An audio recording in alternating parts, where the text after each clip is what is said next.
María, el centro barrial de la Catedral, donde durante 6 encuentros, en este hermoso contexto del aniversario del Papa Francisco, ya desde el año pasado, nuestro Padre Obispo, que está aquí presente, venga Padre, que usted es el culpable de todo esto, venga aquí.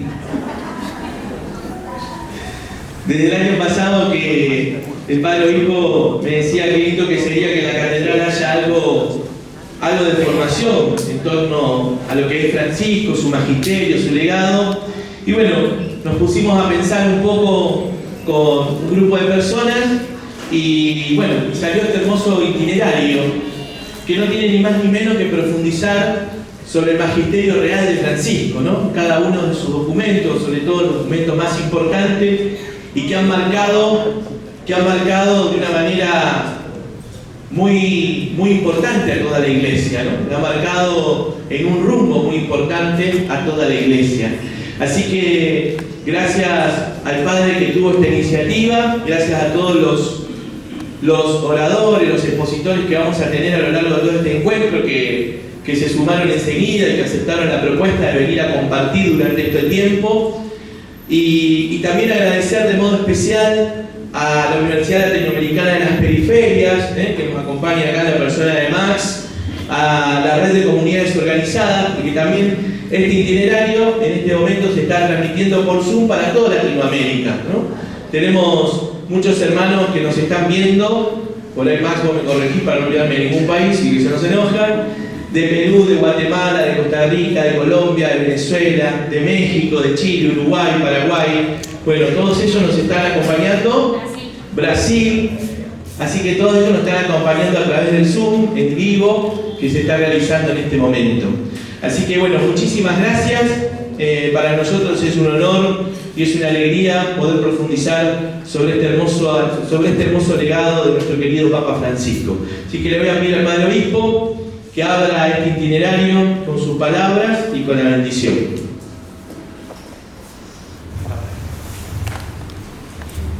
Bueno, buenas tardes. Qué lindo encontrarnos. También este fruto de la resurrección del Señor, ¿no es cierto? Estamos vivos. Estamos vivos en el Señor. Y nuestro saludo para toda América, con quienes nos sentimos tan hermanados. Bendito sea Dios que nos ha bendecido en Cristo con toda clase de bendiciones, dice la palabra de Dios. Muchas bendiciones. Una grande que hemos tenido como iglesia, como pueblo de Dios, es la presencia, la vida y el legado del Papa Francisco. Un fuerte aplauso para Francisco.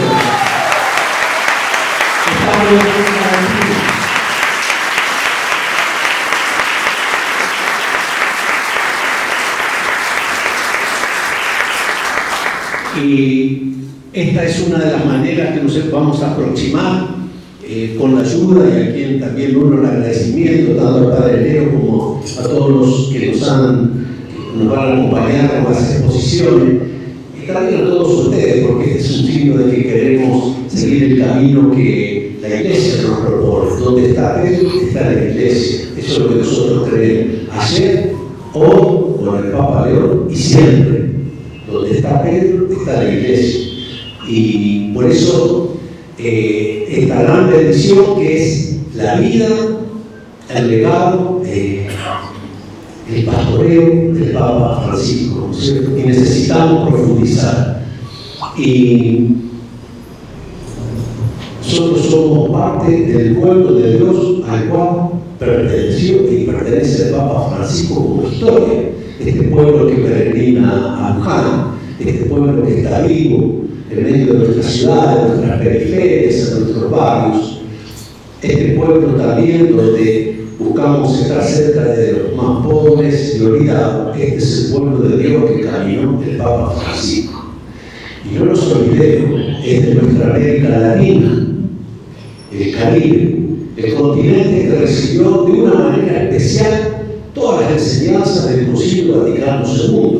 Eso lo reconoce el mundo. ¿Por qué habló un Papa de nuestra América? Porque es representativo. Por eso hubiera sido de Ecuador, Paraguay, Brasil, es nuestra América. Y no solo eso, mirada amplia, el primero del sur del mundo, con con lo cual implica una mirada distinta del universo, de la vida de la Iglesia. Quiero recordar, porque esto lo dicen muchos teólogos, que la Iglesia de América Latina y el Caribe ha sido una de las iglesias continentales que ha recibido no solo como contenidos los documentos del Concilio Vaticano II, sino de una forma creativa desde nuestra propia realidad. Por eso los documentos del cual el mismo Papa Francisco ha sido gestor, siendo cardenal Bergoglio, ¿no es cierto?, como esa parecida, y cómo ha sido la historia de nuestra Iglesia. Entonces, nos sentimos especialmente comprometidos con este mensaje, con la vida y el legado del Papa Francisco. No nos olvidemos, tenemos un nuevo Papa que fue hecho mismo en nuestra América del Sur, de nuestro pueblo, con lo cual implica también que estemos a la altura de los acontecimientos. Quiero decir que como pueblo que camina en estos lugares tengamos también la fidelidad, especialmente al Papa Francisco, a quien queremos recordar. Y como iglesia de Taino Moreno, tenemos recuerdos del Papa Francisco que vino por acá, pero recuerda a la gente. Cuando vino a acompañar a un sacerdote que había sido injustamente criticado y denostado. Ustedes se acordarán, tanto de ustedes que lo han conocido y lo han visto por los barrios. También tenemos que decir, sacerdotes, que Cardenal Bergoglio ha enviado a nuestra diócesis, ¿no es cierto?, que están aquí también. Es decir, tenemos nuestra iglesia. Entonces, nos sentimos en la necesidad de seguir profundizando su legado. No vino el Papa Francisco, pero amó nuestra patria. Lo ha manifestado más en una ocasión, su corazón atento, nos pasaba todo. A mí en el pastoreo del sur, alguna vez me llamó y me dice, qué bueno lo que está haciendo. Yo no lo digo para decir que bueno yo, digo él, que es una bendición porque estaba cerca de la vida de su pueblo, cercano a los problemas y a la dificultad. Así que un agradecimiento a todos, un agradecimiento a Dios por la vida de Francisco y a quienes también hacen posible todo esto y que nos acompañan. Y ojalá que podamos seguir estos pasos, como el mismo ahora el Papa León, que tenemos que ir cambiando nuestro cuadro por ahí. El Papa León nos invita también a profundizar, y lo está demostrando de una manera clara ante el mundo, la fidelidad al Evangelio de Jesús, que está más allá o prescindiendo de los poderes de este mundo, ¿no es cierto? Gracias a Dios por todo esto, que nos sigue bendiciendo en Cristo Jesús. Amén.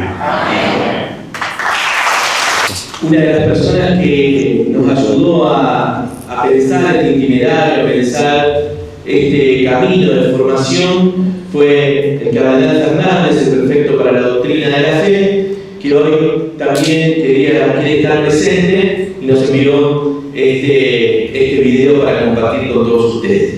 Queridas amigas y amigos, con alegría los acompaño en este inicio del ciclo de reflexión sobre el pensamiento del Papa Francisco.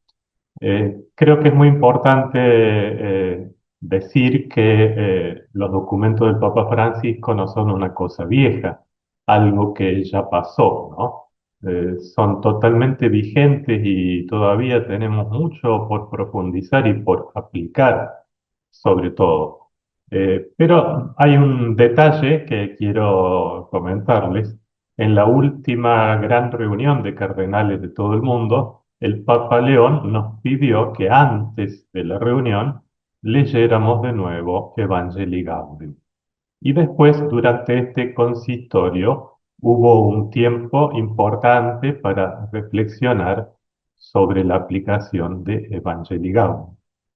Y en más de una ocasión el Papa León, cuando se habla un tema, dice, pero eso ya está dicho claramente en Fratelli Tutti, ¿eh? Eso nos muestra que estamos hablando de textos vivos, ¿no?, que siguen provocando su efecto en la vida comunitaria. Eh, pero me gustaría en este momento destacar dos puntos que veo claramente en todo el magisterio, en todos los documentos del Papa Francisco. El primero es el valor inmenso, infinito, que tiene cada persona humana. Este es un punto que yo lo veo no solo en los documentos del Papa Francisco, sino ya antes como obispo, ¿no? En las cosas que él decía, escribía, pero también en su vida. Para él valía infinitamente el taxista, el diariero, el loco, el preso, el villero, cualquier ser humano. Cualquiera tiene este valor sin límites, ¿eh? Por eso él después era capaz de detenerse a escuchar a cualquiera, a tomarse muy en serio la preocupación de una persona. Esto lo he comprobado con un hecho muy lindo. Él tenía un cuaderno donde escribía hechos que ocurrían. Y uno se imagina que ahí contaba grandes cosas, ¿eh? O que contaba, por ejemplo, su viaje a los Estados Unidos o acontecimientos importantes. Pero uno que se encuentra ahí, frases muy cortitas donde dice, hoy murió Laura, qué día triste.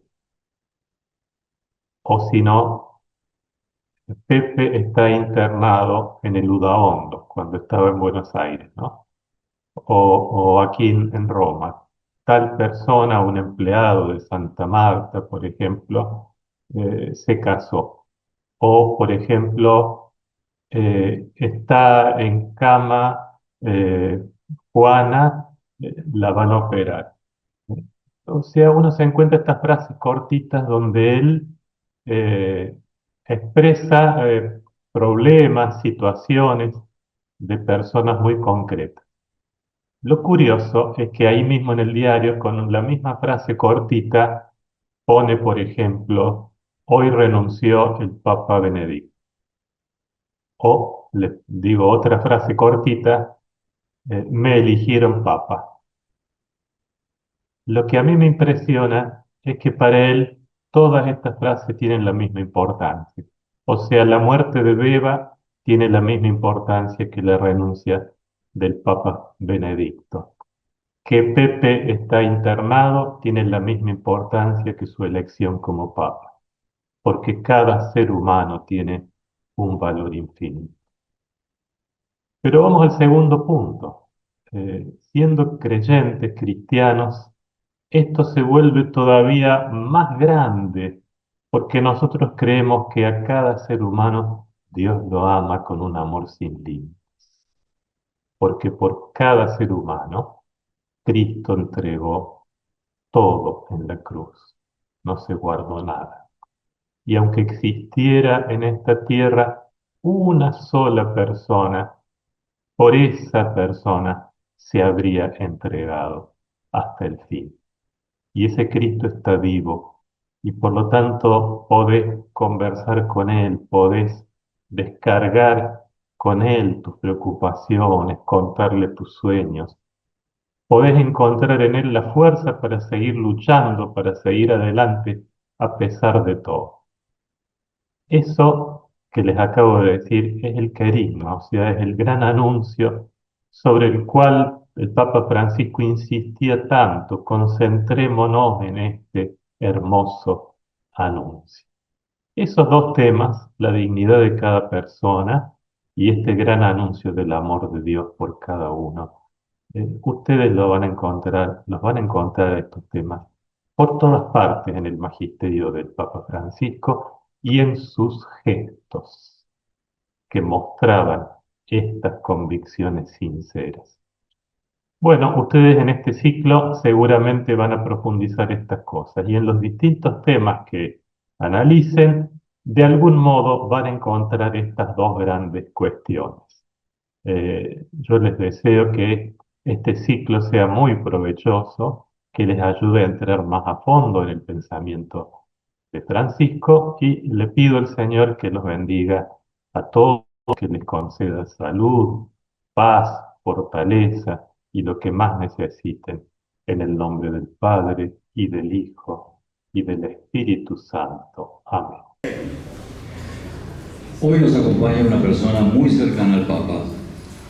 Compartió su tarea pastoral con el cardenal Jorge Bergoglio, trabajando en la Arquidiócesis de Buenos Aires entre los años 2011 y 2012, organizando su archivo personal. Fue ordenado el 3 de noviembre del 2018 en la parroquia de San Benito Abad.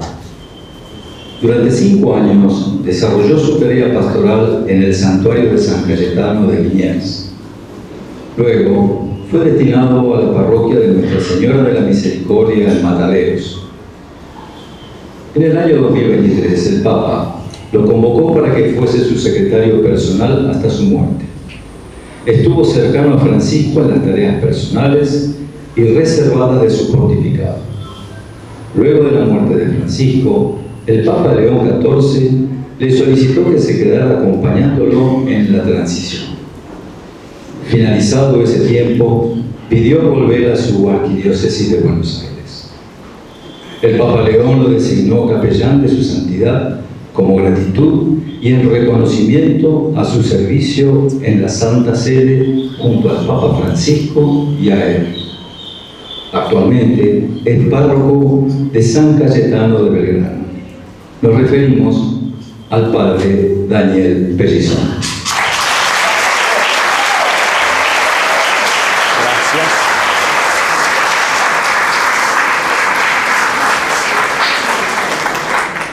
Bueno, buenas tardes para todos.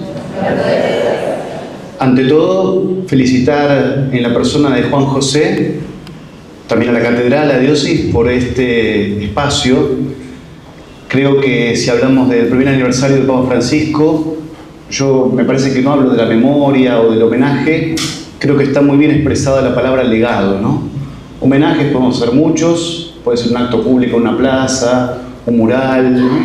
La memoria podemos hablar en una mesa familiar, pero hablar del legado es algo mucho más profundo y hondo, y me alegra que una diócesis hermana de Buenos Aires, como es Merlo Moreno, donde están consustanciadas también con el cardenal Jorge Bergoglio en su momento, por estas razones que recién Juan José, nuestro padre obispo, comentaba, creo que es importante mantener vivo su legado, ¿no? Como la antorcha que el atleta olímpico va pasando, ¿no? Y creo que el mejor legado para mantener viva la memoria, en un homenaje, en un aniversario de Francisco, quienes conocimos a Jorge Bergoglio, creo que lo mejor que se podría haber hecho es esto que se está haciendo aquí esta tarde.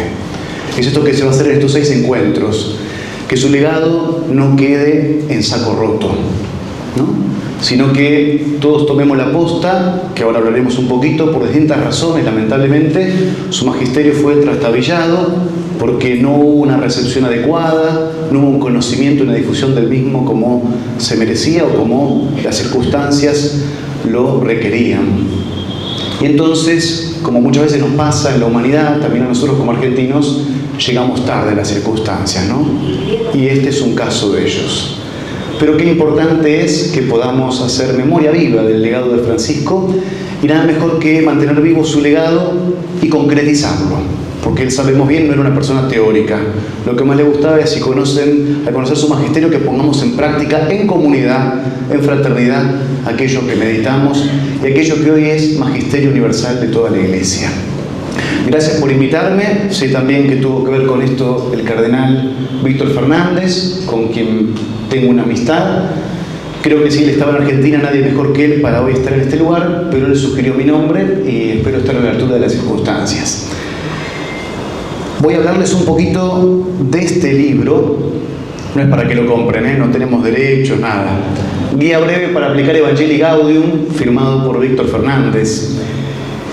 Voy a seguir un poco esta hoja de ruta, porque no es porque plagio el libro de Fernández, sino porque, y yo no iba a estar nunca ahí, obviamente, anotado, lo ayudé a hacer este libro, codo a codo con él y con muchísimo gusto hicimos juntos este libro. Lo ayudé cuando uno siente que me apasionaba algo a la noche, al venir del trabajo y escribiendo, porque sabía que era una duda pendiente en Argentina esto. Este libro recorrió Latinoamérica, después llegó a España y se tradujo en Italia, en Francia y también en Estados Unidos. Ha estado en otra lengua, también en Portugal, en portugués se ha traducido, también tuvo mucha incidencia en Brasil, gracias a Dios. Me refiero a una guía breve para aplicar Evangelii Gaudium.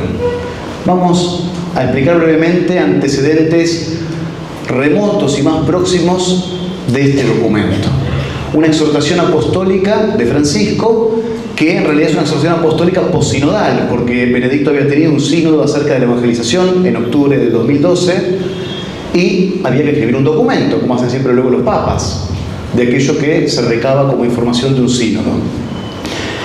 Francisco tomó algo de ello, que está allí reflejado, y mucha otra cosa ya es amasado propiamente de su puño y letra, digamos, ¿no? De su pluma. Y entonces, que la gran mayoría y la estructura del documento es propiamente autoría suya, digamos. Él se sirvió de algo del sínodo para no desechar ese esfuerzo eclesial del mundo que se reunió en octubre del año anterior. Pero al escribirlo, tenía presente que tenía que dar algo novedoso, algo nuevo y algo original propio.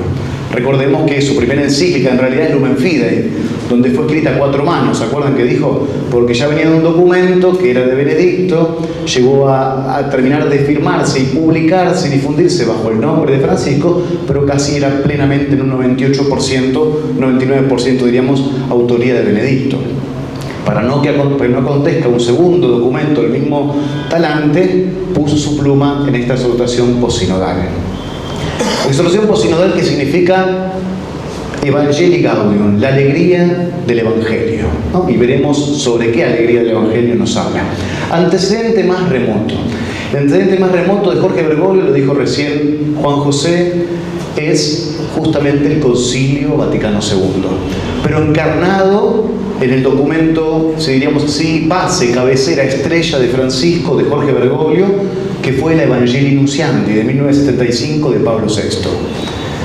Daba gusto, se lo perdieron, esos son los privilegios que uno tuvo de estar cerca, ¿no? Ver ese documento.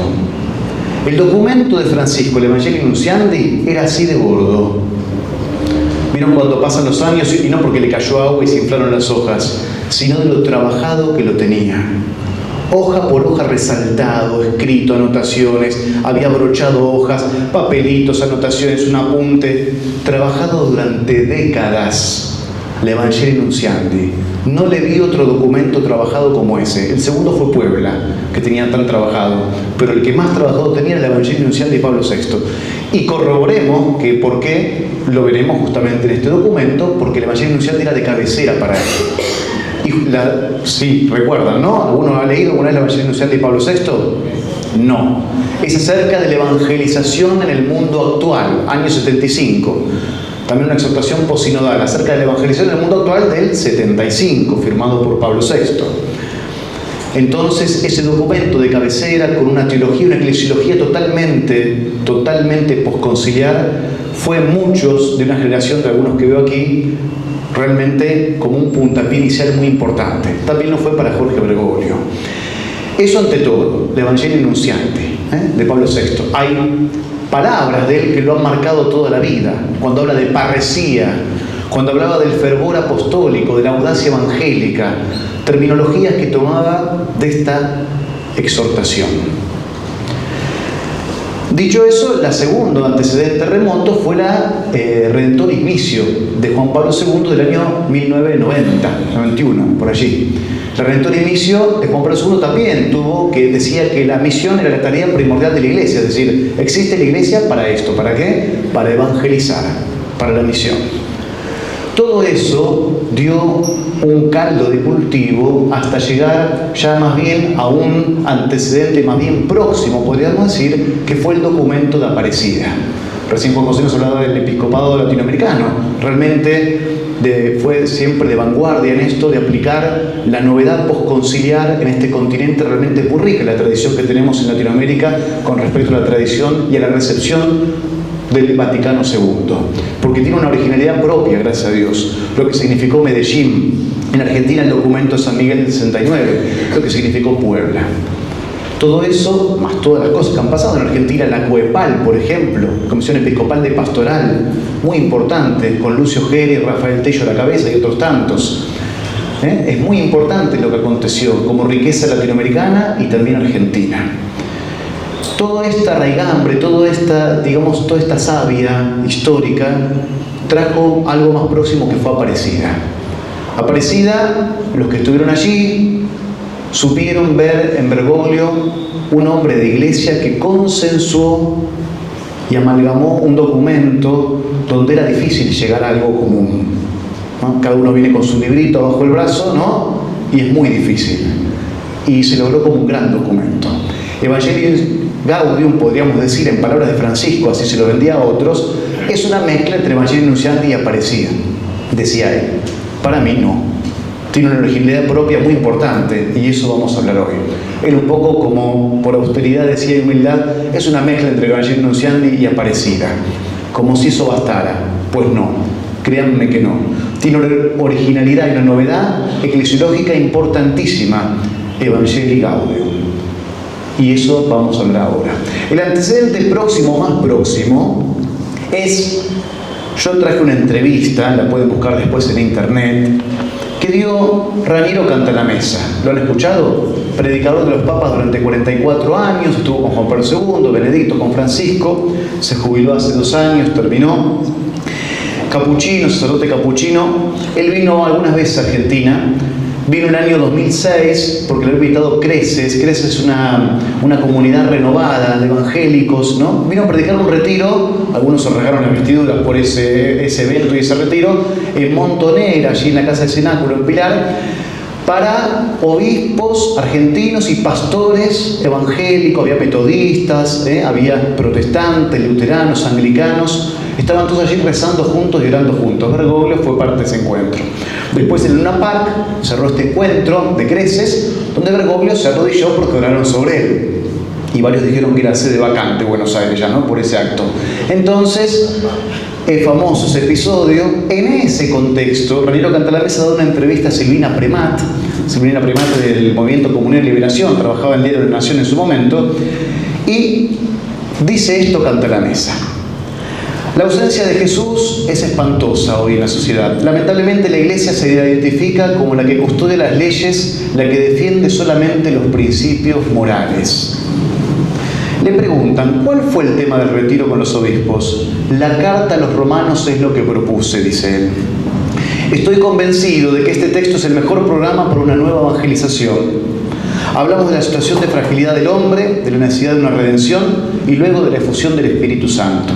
Es el orden ideal, dice Cantalamessa, porque lamentablemente muchas veces se invierte y primero se habla de los deberes, de lo que la gente tiene que hacer, como si la gracia fuera una consecuencia de lo que hacemos. Esto es equivocado, podía funcionar antes cuando la sociedad era cristiana. ¿Cómo es ahora?, le pregunta ella. Responde: el mundo de hoy está más cerca del mundo de los apóstoles que del mundo de la Edad Media, en el sentido de lo que los primeros tenían que evangelizar a un mundo precristiano y nosotros a un mundo postcristiano, dice él. Tenemos que aprender el método de los padres de la Iglesia, predicar el querigma, anunciar a Jesús muerto y resucitado, proclamar primero a Jesús, hacer que la gente tenga un encuentro personal con Él y después se puede educar la fe hasta la exigencia más radical. Lamentablemente la Iglesia está identificada hoy como la que custodia las leyes, la que defiende los principios morales, porque ella misma invierte el rol. La enseñanza de la Iglesia jamás será aceptada sin un encuentro con Jesús vivo. Lo dijo el predicador del Papa, ¿no? Lo podrían haber cesado el otro día. Y sin embargo se animó. Esto es una denuncia profética de Cantalamessa en el año 2006. Yo lo había dicho en una entrevista también en un congreso en Roma, en Italia, no en Roma, perdón, en Italia. Es importante tener presente esto. Cuando hablé algunas veces con el cardenal Bergoglio acerca de la figura de Cantalamessa, de lo que él predicaba, de la insistencia que tenía en estos puntos, él me dijo que ese era el gran tema que él veía en la Iglesia, el gran problema. El gran problema es esto mismo. Benedicto XVI, y Evangelii Gaudium lo retoma, dice claramente que no se comienza a ser cristiano con un conjunto de ideas o un principio, una tabla de principios morales. Comenzamos a ser cristianos con un encuentro con Jesús vivo personal. Luego, si te encontrás con Jesús, podremos decirte cómo es el camino. Primero nos encontramos con alguien, con un quién. Después veremos cómo hacemos el camino juntos. La Iglesia invierte el rol. Y por eso estaba identificada la Iglesia como aquella que custodiaba los deberes y las leyes morales. Para el mundo también. Y por eso era una preocupación para Jorge Bergoglio invertir ese rol. lo intentó hacer en Aparecida, que los pueblos tengan vida en Jesucristo, dice el documento. Vida nueva en Jesucristo. Qué importante es volver al centro y al núcleo. De eso queremos hablar hoy. Antecedente remoto, antecedente próximo. Ahora acá hubo un problema, podríamos decir. El problema es un inconveniente que, la verdad, yo no me lo vi venir, a modo personal lo digo. Algunos decían que sí.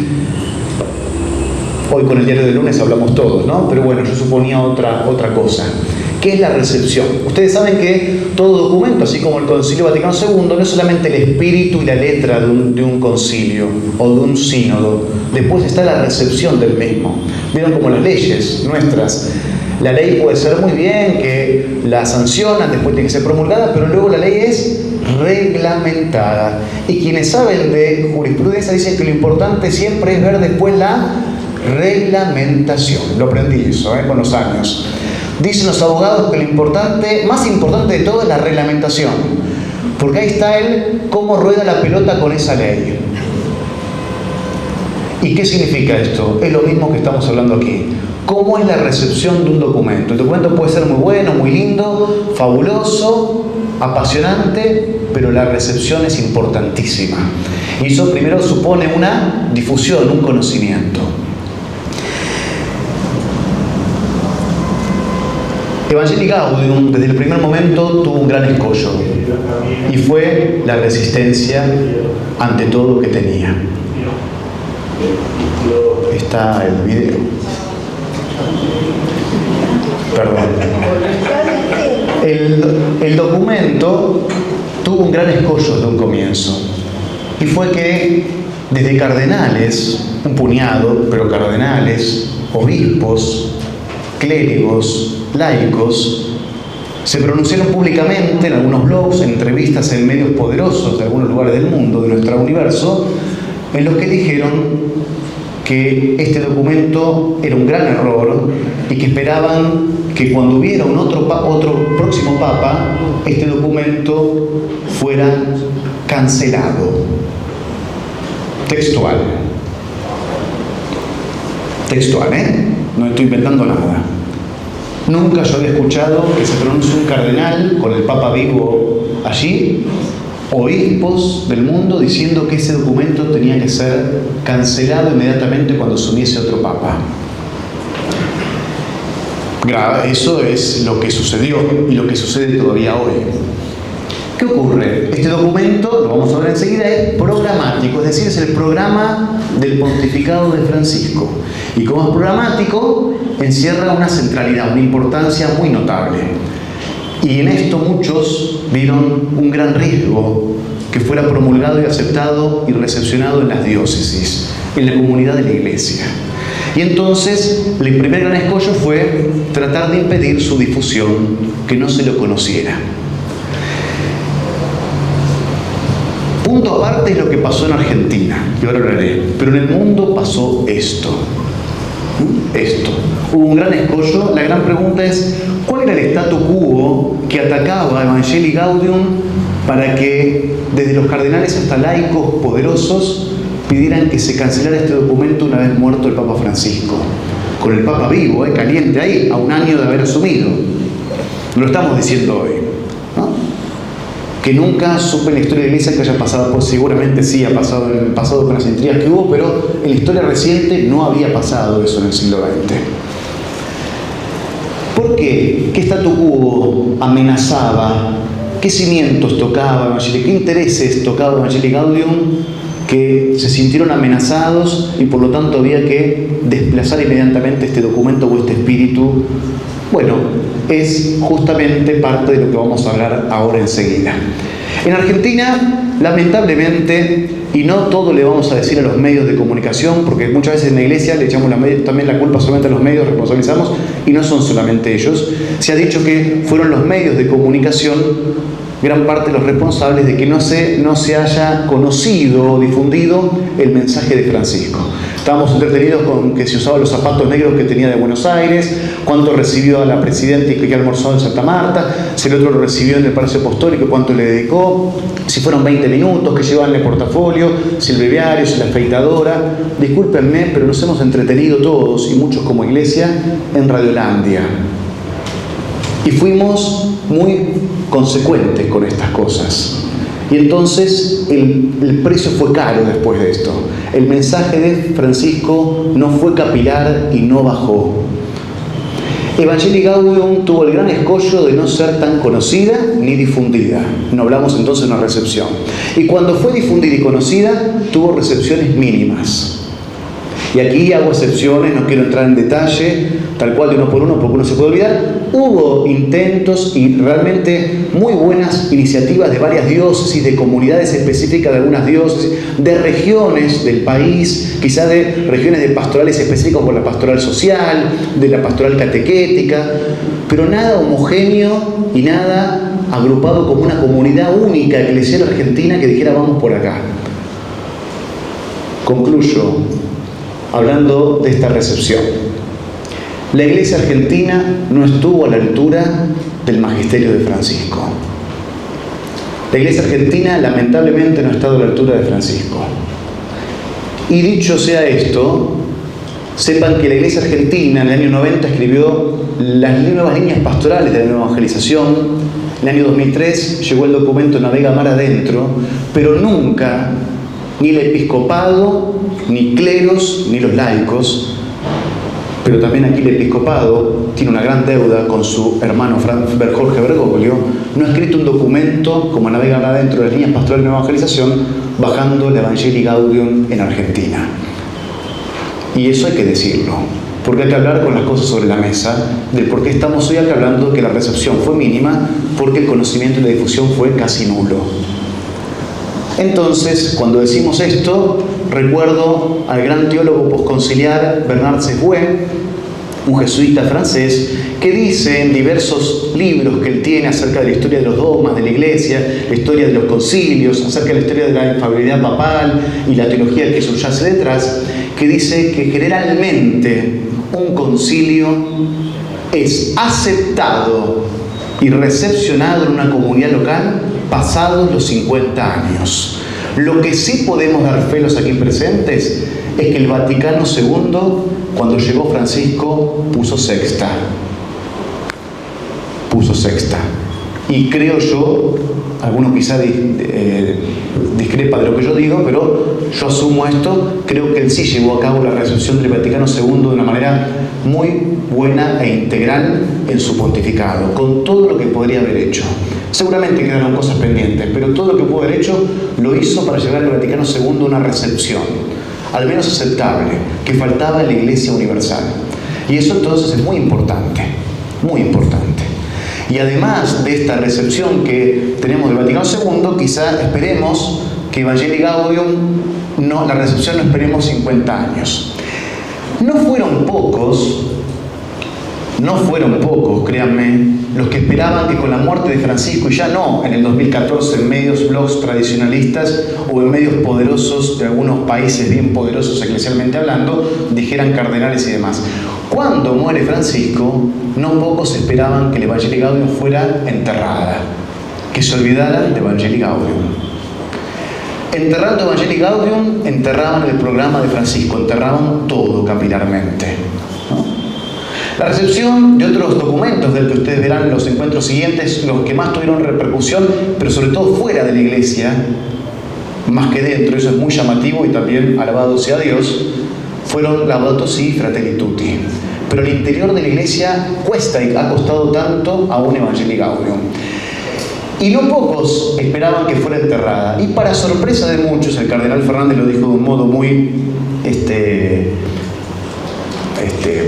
leve, suave. A más de uno solamente tomaba una medicación cuando le llegó la notificación del decano del Colegio Cardenalicio diciéndole que en el próximo consistorio de enero tenía que leer el Evangelii Gaudium. ¿No? Tenían que leer el Evangelii Gaudium. Y trataron el Evangelii Gaudium. El cardenal Fernández expuso sobre eso. El Papa León le pidió exponer sobre el Evangelii Gaudium. Y él hizo de este librito una síntesis mínima pueden encontrarlo en internet a los cardenales, que fue el 7 y 8 de enero pasado, acerca del Evangelii Gaudium. Empezaron con eso el consistorio. El cardenal Fernández, unas palabras del Papa León, el cardenal Fernández exponiendo sobre el Evangelii Gaudium sintéticamente. Y siguió lo posterior, ¿no? Mesas de trabajo, talleres acerca de la misión en la Iglesia. La Iglesia no existe sino para la misión, para dar a conocer a quién, a Jesús. Es la razón de ser de la Iglesia. Y entonces, ahora, porque este video es anterior, esta semana, el Papa León dice: en junio nos vemos de vuelta a la cara, creo que 25 o 26 de junio. ¿Qué les pidió? Relean Evangelii Gaudium. Profundizaremos sobre el tema del querigma en los procesos de iniciación cristiana. Miren la importancia, la centralidad que tiene Evangelii Gaudium aún hoy con el Papa León. Dicho esto, acerca de los antecedentes remotos, próximos, acerca de la recepción de Evangelii Gaudium hace 10 años, un poquito más en realidad, 12 años, y hoy nos adentramos propiamente en el documento. Un detalle de color, esto es una anécdota pero bien colorida, porque grafica un poco lo que nos pasó. El cardenal Fernández era obispo, ya arzobispo, rector de la Universidad Católica Argentina, año 2013, lo invitan al poco tiempo que está ordenado a una jornada del clero intermedio, generacional, intergeneracional en Buenos Aires, era en la Casa Cenáculo del Pilar. Va allí y expone sobre temas de Bergoglio, ¿no? Recogiendo el magisterio de Francisco de 2-3 meses, porque era 2013, junio, pocos textos había hasta ese momento, y mucho del cardenal Bergoglio. Cuando termina el encuentro, unos curas le dicen: pero eso no lo dijo Bergoglio, ¿cuándo dijo eso? Y le dijo: hermanos, ¿cuándo? ¿Cómo que cuándo lo dijo Bergoglio? Se los dijo a ustedes, en la cara se los dijo. Y Fernández le empieza a decir a los curas, esto lo dijo en la carta pastoral a los catequistas, lo dijo a los educadores, esto lo dijo usted en la carta pastoral de Cuaresma del año 2003, 2004, 2005. Ir a su arzobispo había sido hasta hace 3 meses atrás. ¿Cómo no aprovechamos las cosas y pensamos que nos están hablando de otra galaxia a veces? ¿No? Pero esta nota de color viene para saber que quizá, no sé si es un mal argentino, cultural, de algunos, de todos, de muchos, es generalizado, pero estamos llamados a aprovechar mejor los espacios y los momentos históricos. Nos adentramos entonces con esta propuesta de aplicación, donde se nos pregunta si estamos adormecidos, sordos y mudos. Daniel, Preguntas después preguntas. El Papa Francisco nos planteó un desafío importante. Nos dijo que Evangelii Gaudium no es un documento más, porque tiene un sentido programático. Es un programa. ¿Qué significa esto? Que no es un documento para estudiar y comentar o para tomarlo a la ligera o como una inspiración o una motivación de una parroquia, de un movimiento. No. Es un programa de trabajo para todos los católicos y para todas nuestras comunidades. Seguimos. Algo ya respondimos recién con lo que ha sucedido, ¿no? El reclamo del Papa es muy profundo. Es como si nos dijera: despierten. El mundo se nos escapa, la gente se aleja, muchos viven sin el amor y la luz de Jesucristo. No sigamos perdiendo el tiempo en cosas secundarias. Entremos en un estado de visión, de búsqueda, de salida, de cercanía con todos. Que nadie se quede sin escuchar de forma directa el anuncio de un Dios que ama, que salva, que vive. No nos quedemos encerrados, salgamos. La propuesta es clara y contundente. Nos puede gustar o no, podremos tener ganas o no de llevarla a cabo. Podemos estar de acuerdo o no, pero no podemos decir que no entendimos. Nuestra opción es seguir entretenidos en miles de distracciones o despertar y reaccionar. Y aquí, brevemente, porque me olvidé de decirles, ¿cómo nace este libro? Recién les dije que lo ayudé codo a codo a Víctor Fernández a desarrollarlo. Corría el año, esto fue escrito en noviembre del 2013, se publicó Evangelii Gaudium. Estábamos en marzo del 2014 y yo veía que era una modorra. La iglesia, al menos mi iglesia, que es la de Buenos Aires. Hablo por Buenos Aires yo, ¿no? Una modorra. Como si el Papa era argentino, había escrito y estábamos durmiendo la siesta, todo haciendo la plancha. Y ahora vamos a ver, el Papa nos pidió patear el tablero. Pide más o menos eso. Despiértense, como que alguien nos amarre un poco y diga: dale, levantate. ¿Qué estás esperando? Es el momento ahora. La parresía que decía Pablo VI. Bueno, esa modorra, esa fiaca, esa siesta hizo que le insistiera como pájaro loco a Víctor Fernández. Él también recabó información de otros lugares, de gente preocupada, que empezábamos a entender que había un problema en la recepción porque no había una difusión. Decían, no, es muy largo, ¿no? La primera excusa era que era muy largo, otros que no sé qué. Bueno, hay que hacer una guía breve práctica para aplicarlo, ¿no? Apliquemos esto. Hoy esto, después se los podemos... Vamos a hacerlo de otra manera. No está entero, pero en gran parte esto pueden después tener de este libro una parte ustedes, porque Producciones Luján, que es del padre Carlos Moya de Buenos Aires, difundió gran parte de este libro, hizo una filmina, así quedó muy bien hecho en un programita, así que está gran parte de ello allí. Pero igual ustedes tomen apunte todo lo que quieran hoy, ¿eh? Así que, porque hay cosas que están por fuera de la filmina, diríamos así. Después se van a mandar también ustedes. Pero este que después le vamos a decir de Producciones Luján de Carlos Moya, los va a ayudar mucho, ¿eh? Producciones Luján hace cosas muy populares de difusión que ayudó y mucho eso que hizo Carlos para ayudar a difundir este documento. La preocupación era esa: ¿qué hacer ahora o cómo hacer para difundir esto? A raíz de eso surge este libro, a raíz de una preocupación seria de que no nos estábamos tomando en serio lo que estaba sucediendo en Argentina, en el mundo, pero en Argentina. Vimos que en otros países sí estaban recepcionando y empezando a difundir el documento. Acá no. Vuelvo a decir, hay excepciones, ¿eh? Y sé que esta diócesis es en gran parte una excepción en muchos casos, ¿eh? Lo sé al menos por Fernando Maletti, que siempre se preocupó por llevar adelante cosas del Evangelii Gaudium, al menos a quien conocí muy bien. La clave para aplicar cualquier documento, uno cuando se encuentra con un documento como Evangelii Gaudium tiene que ver cuál es la clave para aplicar ese documento, ¿no? Vamos a ver cuál es esta clave. Pero antes de entrar en la clave le digo esto, ven, esto no está en la filmina. Según mi criterio, y acá vengo a discrepar de Bergoglio, de Francisco, igual yo se lo decía y te hacía la sonrisa media así como, ¿no? Como diciendo, ¿no? Cuando le decías una mezcla entre el Evangelio Anunciante y de Pablo VI y Aparecida, yo les dije, no, tiene una originalidad y una novedad propia e importantísima para la iglesia hoy nuestra. ¿Qué es? Para mí son tres grandes temas, los tres grandes temas que recorre este documento como originalidad. Amén del pontificado de Francisco, amén de todo lo que diga. Del pontificado algunos han dicho que se resume en la misericordia, ¿no? No terminamos de escuchar igual el video del cardenal Fernández, pero yo diría que la misión es una de las grandes preocupaciones de Bergoglio.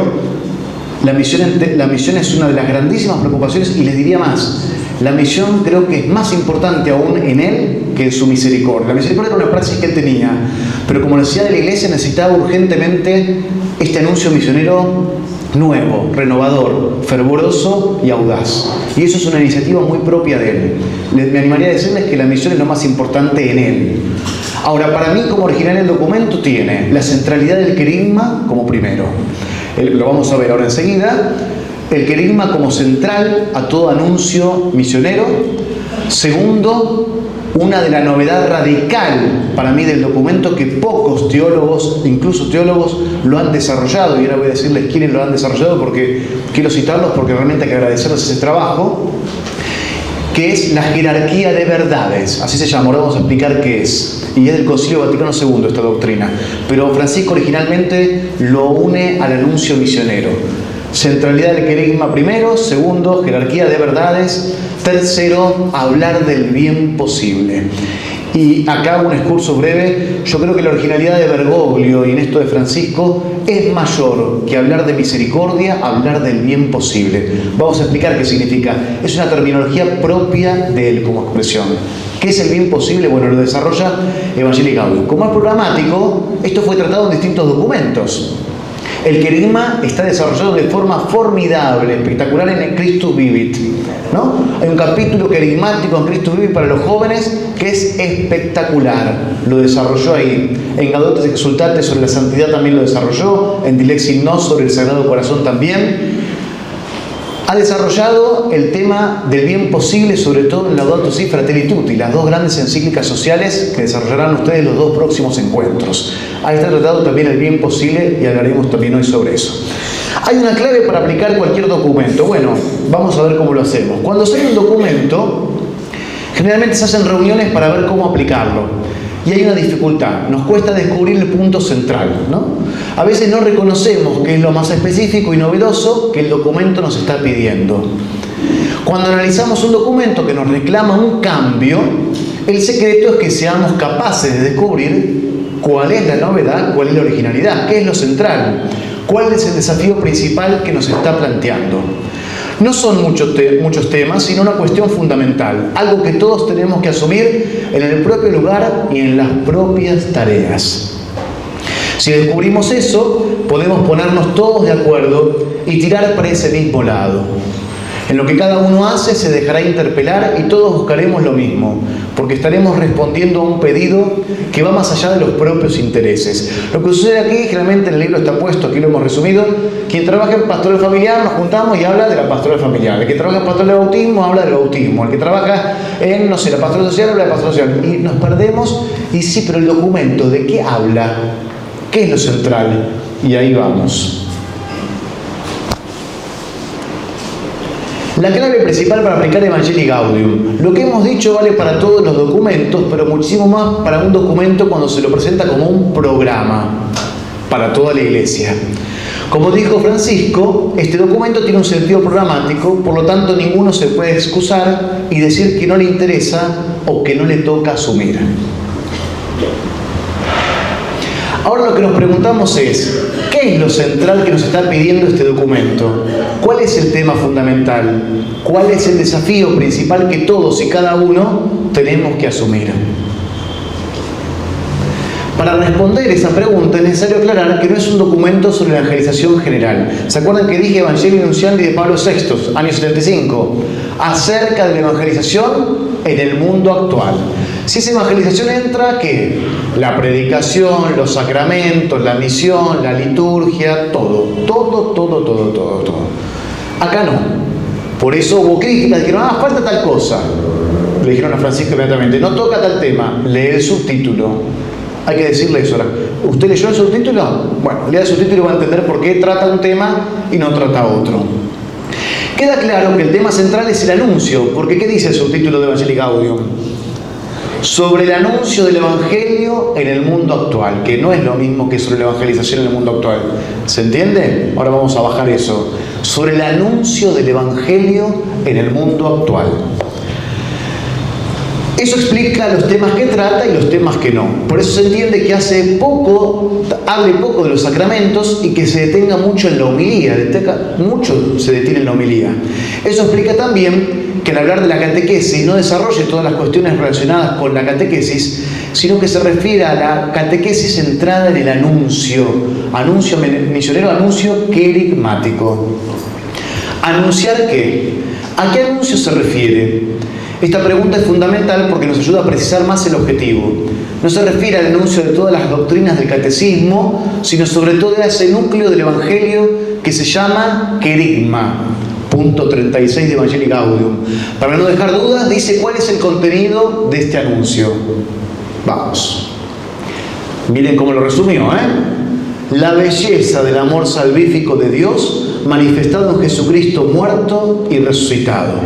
La novedad aquí, La novedad aquí es que es el querigma. ¿Todos saben lo que es el querigma? No. Más o menos, hay que decirlo, lo explicamos brevemente. El querigma es el centro y el núcleo de la fe. Estos días, Hechos de los Apóstoles, ¿no? Estos días Hechos de los Apóstoles, miren, es el mejor ejemplo. Los apaleaban, los soltaban, nombre de Jesucristo. Iban, salían, anunciaban con alegría a Jesucristo. Dicen, Pedro y Juan iban, no tenemos oro ni plata, pero te damos lo que tenemos. En nombre de Jesucristo de Nazaret, ¿no? Esto. Hermanos, ustedes israelitas, aquel que mataron Dios los resucitó. ¿Y ustedes qué tenemos que hacer? Bautícense, en el nombre de Jesús van a tener la vida del Espíritu. Todo eso es el querigma. El querigma, perdón, me fui acá para los que siguen. El querigma es un centro, un núcleo. Como la cebolla, ¿vieron? El palmito, la mamushka, a mí me gusta decir eso, ¿no? Busquemos cuál es el núcleo y el centro. Es este. Agrega Francisco la belleza. Quiere decir que el anuncio no hay que hacerlo con cara, como solía decir él de carnal, de vinagre. Cara vinagrada, muchas veces sí, Dios te ama, y le dice, ¿no? Y bueno, y no va, ¿viste? Entonces, un poquito más de sonrisa, un poquito que corporalmente, ¿no? Que la actitud nos lleve a que el otro, el receptor, vea que mi cuerpo habla también de una belleza de lo que estoy diciendo. Si no, no va así, ¿no? La belleza es el amor salvífico de Dios. Seguimos. Ese es el anuncio que lleva un misionero cuando llega a un lugar donde Cristo no es conocido. Es el primer anuncio por dos razones, y esto es importante, que a veces tampoco se entendía esto. Para mí, no porque soy arrogante y uno diga soy inteligente, otros no. Me costaba entender que otros no lo entendieran. Es el primer anuncio por dos razones. Primero, porque es el más importante, el fundante. ¿Vieron el fundacional? Porque es como el padre fundador ese anuncio. Entendámoslo así, ¿no? Y segundo, porque hay que empezar sí o sí por allí. Es el central, nuclear, el importante, y porque hay que empezar por allí. Todo lo demás viene después. Por eso la propuesta del Papa es bien misionera. Nos pide que allí donde estemos nos concentremos en ese anuncio y que nos aseguremos de que todos, absolutamente todos, reciban personalmente ese anuncio, ya que la alegría del Evangelio es para todo el pueblo, no puede excluir a nadie, dice él. Y aquí, este tema personalmente viene bien porque un tema de Bergoglio como arzobispo siempre fue recurrente y era como el pájaro loco también que nos picoteaba siempre diciendo: quien espera ser evangelizador de púlpito nació en otra época. Se acabó la evangelización del púlpito. Uno cree que está en el púlpito, habla y la gente cree y te sigue. La evangelización es cuerpo a cuerpo, es persona a persona. Y allí están las definiciones que decía: prefiero una iglesia accidentada por salir a la calle que una iglesia enferma por asfixiarse y encerrarse en la sacristía. Y eso nos quieren volver una y otra vez a una iglesia con una estructura enorme, como un mastodonte, de conservación, de mera administración para sobrevivir, y no de una iglesia herida en salida misionera. Eso es parte del statu quo que recién le decía que tocaba intereses, por lo cual dijeron que tenía que ser cancelado este documento inmediatamente. Es muy fuerte decir que no estamos más en una iglesia de preservación, de mera administración, de estructura, y que queremos una iglesia en salida misionera abierta al Espíritu, porque uno corre riesgos, y los riesgos para quien quiere la estructura bien conocida y controlada no es bueno, ¿no? Es un viejo tema también que sale del Concilio Vaticano II, eso, ¿no? ¿Dónde subsiste la iglesia? El subsistit in, para los que estudiamos, aquel tema famoso, ¿no?, de la teología conciliar, que aún sigue en debate. Pero bueno, en palabras más llanas, Francisco planteó este mismo debate, ¿no? Una iglesia accidentada, una iglesia que es madre. Dijo él, una iglesia que no es una aduana, que me pongo a ver qué pasa y qué no pasa por siendo transportadora, paga mi impuesto acá. Y dijo, la Eucaristía no es un premio para los perfectos, sino un sano y generoso remedio para los débiles y enfermos. Y aquí en esto, que la iglesia no es aduana, que es madre, que es un hospital de campaña, ¿no?, y sale a buscar a los heridos, no traemos al herido de la pierna así arrastrándolo, lo tratamos de dar lo mejor posible en el bien posible que se pueda dar. Y de eso hablaremos enseguida. Entonces, qué importante es tomar bien claras las palabras y la novedad que trae Francisco en esto. Por eso digo, no es igual ni Evangelii Nuntiandi ni Aparecida.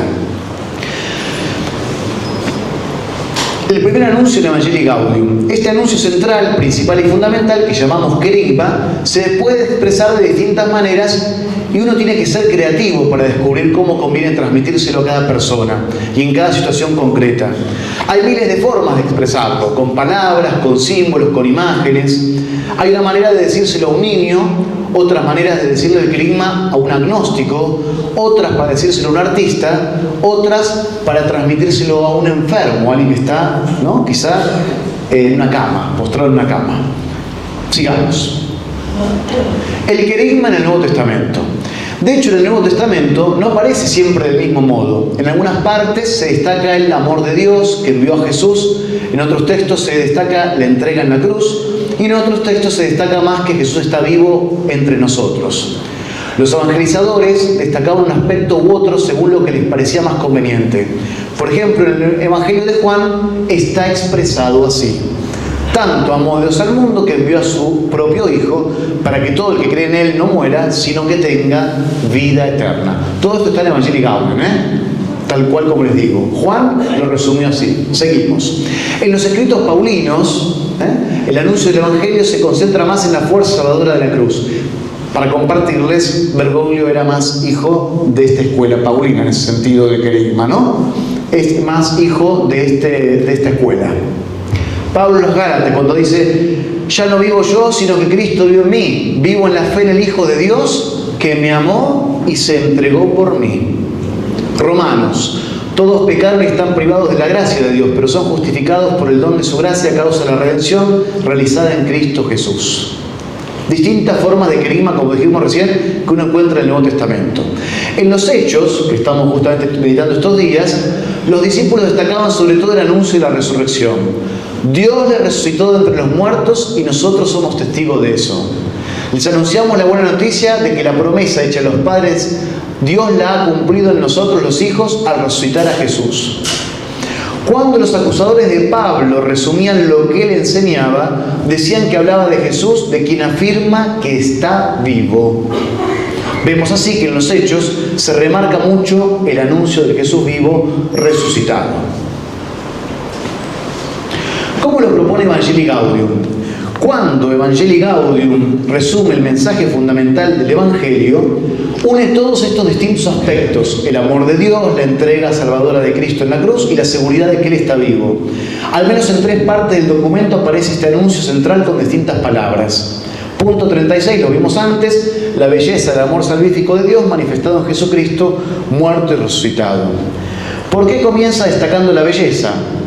Porque no basta anunciar estas cosas si no mostramos la belleza que tienen, si no transmitimos el atractivo que poseen.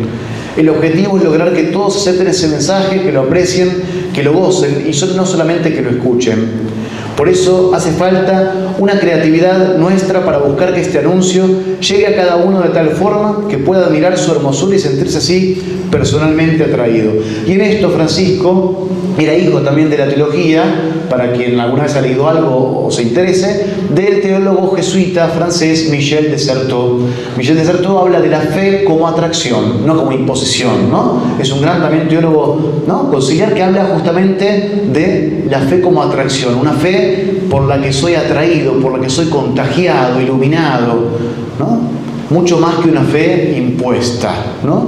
Volvemos, ¿se acuerdan lo que dijimos al principio, no? La iglesia vista como el reservorio moral para el mundo, puras leyes, o esto se hace o no se hace, o un atractivo que te entusiasme, que te cautive, que te enamore.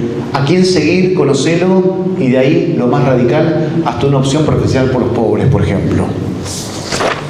De otra forma más existencial, en el punto 121, también dice cuál es el mensaje misionero que siempre podemos y debemos transmitir. Todos somos llamados a ofrecer a los demás el testimonio explícito del amor salvífico del Señor, que más allá de nuestras imperfecciones, nos ofrece su cercanía, su palabra, su fuerza y le da sentido a nuestra vida. Tu corazón sabe que no es lo mismo la vida sin Él, entonces eso que has descubierto, eso que te ayuda a vivir, que te da una esperanza, eso es lo que necesitas comunicar a otros. Y aquí hay un tema muy particular de Jorge Bergoglio también. Él siempre creyó y sostuvo, en contra de otros que siempre lo criticaron por eso también, él cree, como yo también considero, y muchos nos anotamos en esa escuela, somos de la escuela más jesuítica franciscana, digamos, ¿no? En la iglesia también está la escuela dominica, diríamos así. La escuela dominica cree que primero hay que formarte bien y después hay que bautizarte, o que después tenés que salir a misionar. La escuela jesuítica y franciscana, de la evangelización aquí en América sobre todo, toma que el bautismo en los barcos, abrían y bautizábamos, y después, ¿no?, la gracia actúa y ya es, ¿no? La gracia es importante, porque si no, la gracia sería un premio, ¿no? Bueno, son concepciones de escuelas. Él creyó siempre en esto. No tenés que estar tan formado para ser misionero. Hay gente que a veces dice, nos pasa en la comunidad, no, para ser misionero, y no, padre Daniel, yo no tengo ni un curso, no sé hablar, yo soy medio tímido, y yo no sé, me da vergüenza, ¿qué voy a ir a decirle? Pero tenés que ir a un negocio a dejar esto. No, yo la virgencita, llevarlo, la verdad que, no, hagamos un curso, seminario catequístico. Y Francisco decía, dejémonos de jorobar. Para salir misionario y anunciar, si me encontré ya con Jesús, no hace falta un curso ni mucha vuelta. Después lo hacemos, claro que es bueno formarnos, ¿eh? Por favor, nadie crea eso. Ni Bergoglio creía eso, ni yo tampoco, ni ninguno creo. Es importante, pero siempre posponemos, la misión, como si fuera el resultado de una formación. ¿Vieron esto? Que a él le daba alergia cuando escuchaba eso, ¿no? La formación sólida. ¿No? No hay una formación más sólida que la profundización del querigma. Ahora lo vamos a ver. Pero es la verdad. No hay profundización más sólida que vos, tu encuentro con tu testimonio de Jesús vivo. Yo, por ejemplo, cuando escucho el testimonio de las chicas o los chicos del hogar de Cristo, por ejemplo, por decir algo de acá, uno tiembla las paredes. Porque son historias de vida de decir, ¿cómo llegó acá? Los que lo conocimos, yo no, porque conozco a Pajarito, pero algunos curas más grandes que han conocido a Pajarito, los famosos galpones de Pajarito que hacía, yo tenía gateado en esa época, eran los galpones, dicen que la mujer esa, cuando algunos fue alguna vez a los galpones de Pajarito, levante la mano. Mira, tenemos gente en los galpones de Pajarito. Bueno, Carlos Moya me lo contaban otros curas grandes, Maletti me ha contado que ha ido. Temblaban las paredes los testimonios. Y era gente en un galpón ahí en el medio de un barrio popular una noche, y era un querigma vivo eso ahí. Y eso es, en carne viva tu humanidad, iluminado por el querigma. Nada mejor que eso. Y esa chica que había salido de la prostitución, que hizo un curso en el seminario catequístico 3 años, no, se encontró con Jesús, sintió el amor de él, que lo perdona, le rescata, la ama, la levantó y quiere anunciar gozosamente eso para transmitírselo a otros. Ya está. Después profundizaremos el querigma. Esa es la gran diferencia. Muchos no interpretaron ni entendieron a Bergoglio en esto. Y miren que gente muy buena, lo digo, pero bueno, Rivas, uno de ellos. Siempre Luis Rivas, el biblista, criticaba esto de Bergoglio. Bien, se lo decía, lo hablaba y criticaba, decía que hay que tener una formación para salir. Y yo siempre también soy de la escuela que creo que no. No. El bautismo y un encuentro con Jesús en tu vida, o de María, de la Virgen, bastan para que tantos hagamos en andas con la Virgen a una carpa misionera, una misión, anunciar que vale la pena seguirlo a Jesús, que vale la pena el amor de Dios en nuestra vida. Bastan. Después profundizaremos todo lo que querramos, pero tiene mucho que ver esto. Seguimos. Todo lo demás es secundario y posterior. Todo lo demás al primer anuncio, ¿verdad? El primer anuncio no es algo que se escucha o se dice una vez y luego se deja atrás por cosas más importantes. Nunca debería ser olvidado, debilitado o abandonado como un paso ya superado. Y esto, pasa en catequesis generalmente, ¿no? Lo hablamos mucho con Alejandro Puigari, quien viene en el último encuentro aquí en agosto a hablar de Lexit Nos. Que en la catequesis el gran problema que hay es que la unidad uno es el querigma. Y después te meten 500 cosas del deber ser moral de la iglesia, los chicos catequesis, los jóvenes adultos, y el querigma quedó sepultado en la unidad uno. Francisco denuncia eso con esto, hermanos y hermanas. Que el querigma tiene que ser transversal a toda la catequesis. Gracias a Dios Alejandro coincide, Es transversal a toda la catequesis.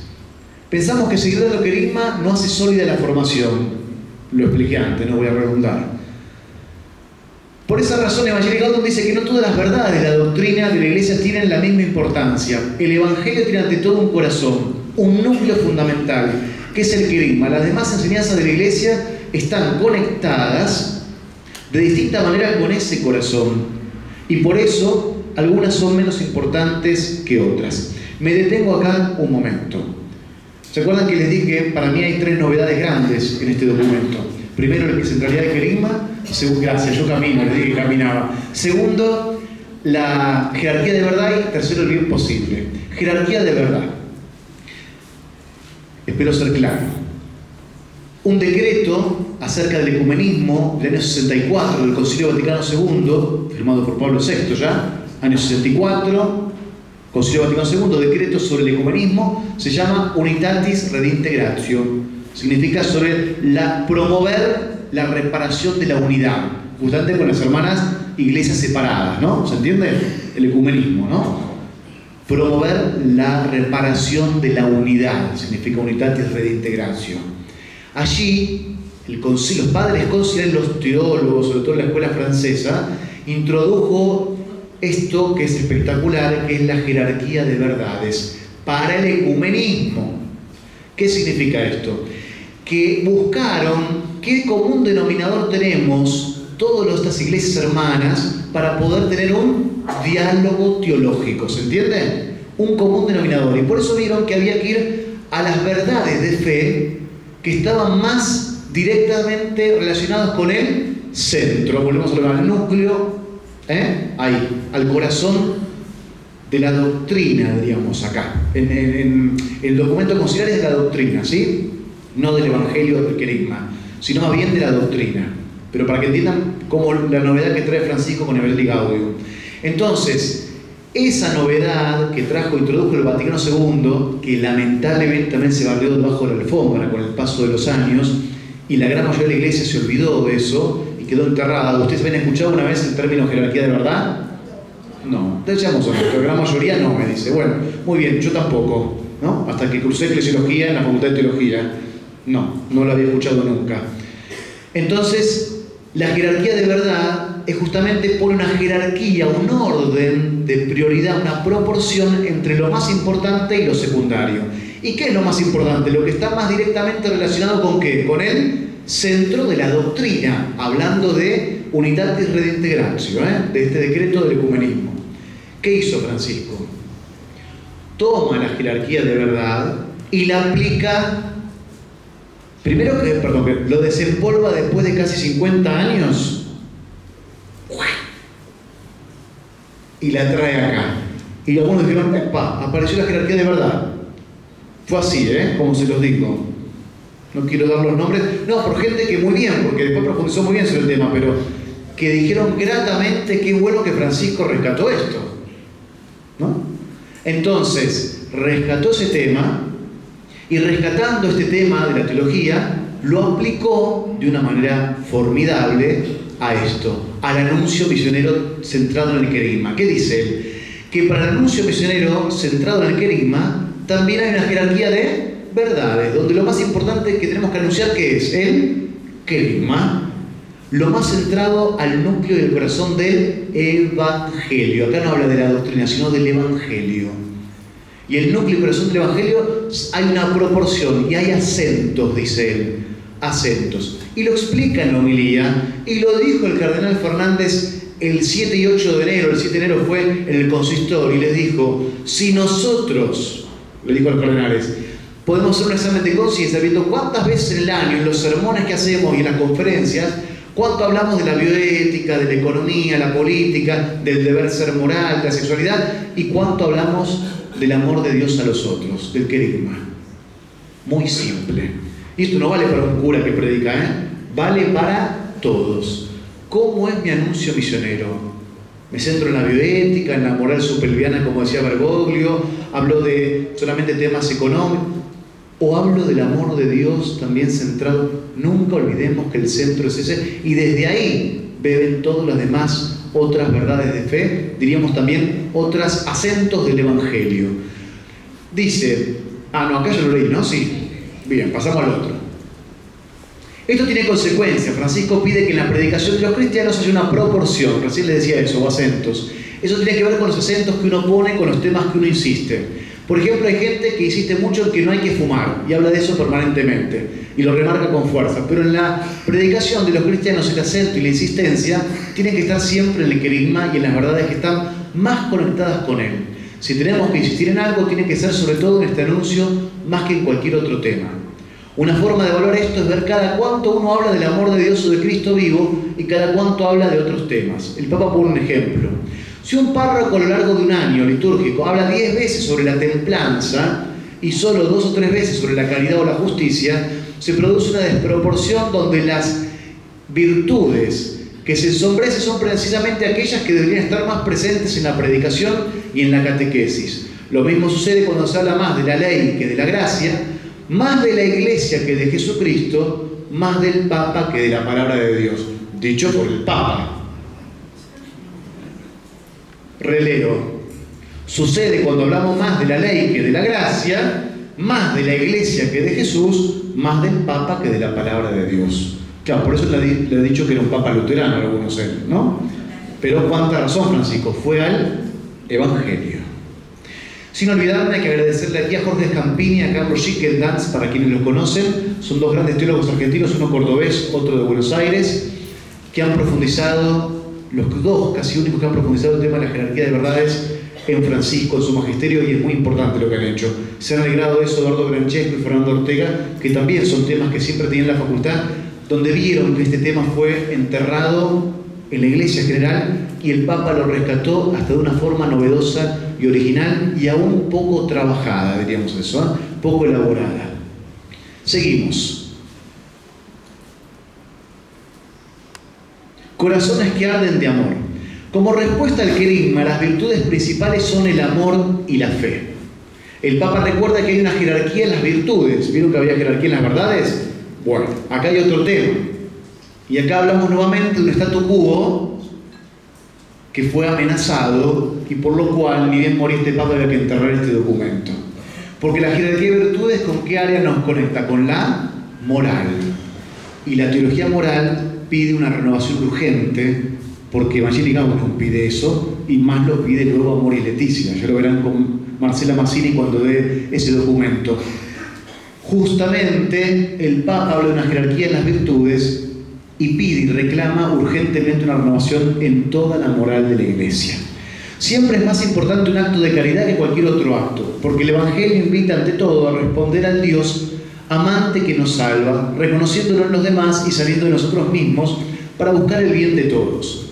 Eso en ninguna circunstancia se debe ensombrecer. Todas las virtudes están al servicio de esta respuesta de amor. Francisco dijo que lo primero es hacer arder los corazones, contagiar, irradiar, ¿no? Lo que decía antes de Michel de Certeau. Cuando la Iglesia habla únicamente o exclusivamente de temas morales, no convencemos a nadie con nuestros argumentos y perdemos la oportunidad de anunciar a Jesucristo, de hacer arder los corazones. En cambio, si uno logra mostrar el atractivo del primer anuncio, entonces sí las personas se disponen a conversar más a fondo sobre otras cuestiones. Si siempre queremos decirlo todo, al final no queda nada y dejamos de anunciar lo esencial por decir muchas cosas. En cambio, si somos capaces de concentrarnos en lo más importante y bello, la propuesta se simplifica sin perder por ello profundidad, verdad, y así se vuelve más contundente y radiante, dice aquí el texto. Seguimos. Eso no quiere decir que algunas veces no haya que hablar también de otros temas, pero el asunto es que no estemos hablando tanto de algunos asuntos que terminan debilitando el anuncio principal. El peligro, dice Francisco, es que muchas veces hablemos de tantas cosas que la gente ya no perciba que les anunciamos el amor de Dios, la belleza de Jesús, la presencia de Jesús. Al mismo tiempo, otro peligro está en que hablemos de tantas leyes y obligaciones que nos olvidemos de estimular los actos de amor. Lo peor sería que los cristianos cumplan muchas cosas, pero se olviden de amar al Señor y al prójimo, que dejen de ser generosos, amables, serviciales, que dejen de estar preocupados por los que sufren y felices de comunicar el tesoro del amor de Dios. Se nos pide que cuidemos el modo de expresar lo que anunciamos. A veces en esa forma de expresar las cosas remarcamos más lo secundario que las cosas importantes. Eso lo dijimos, ¿no?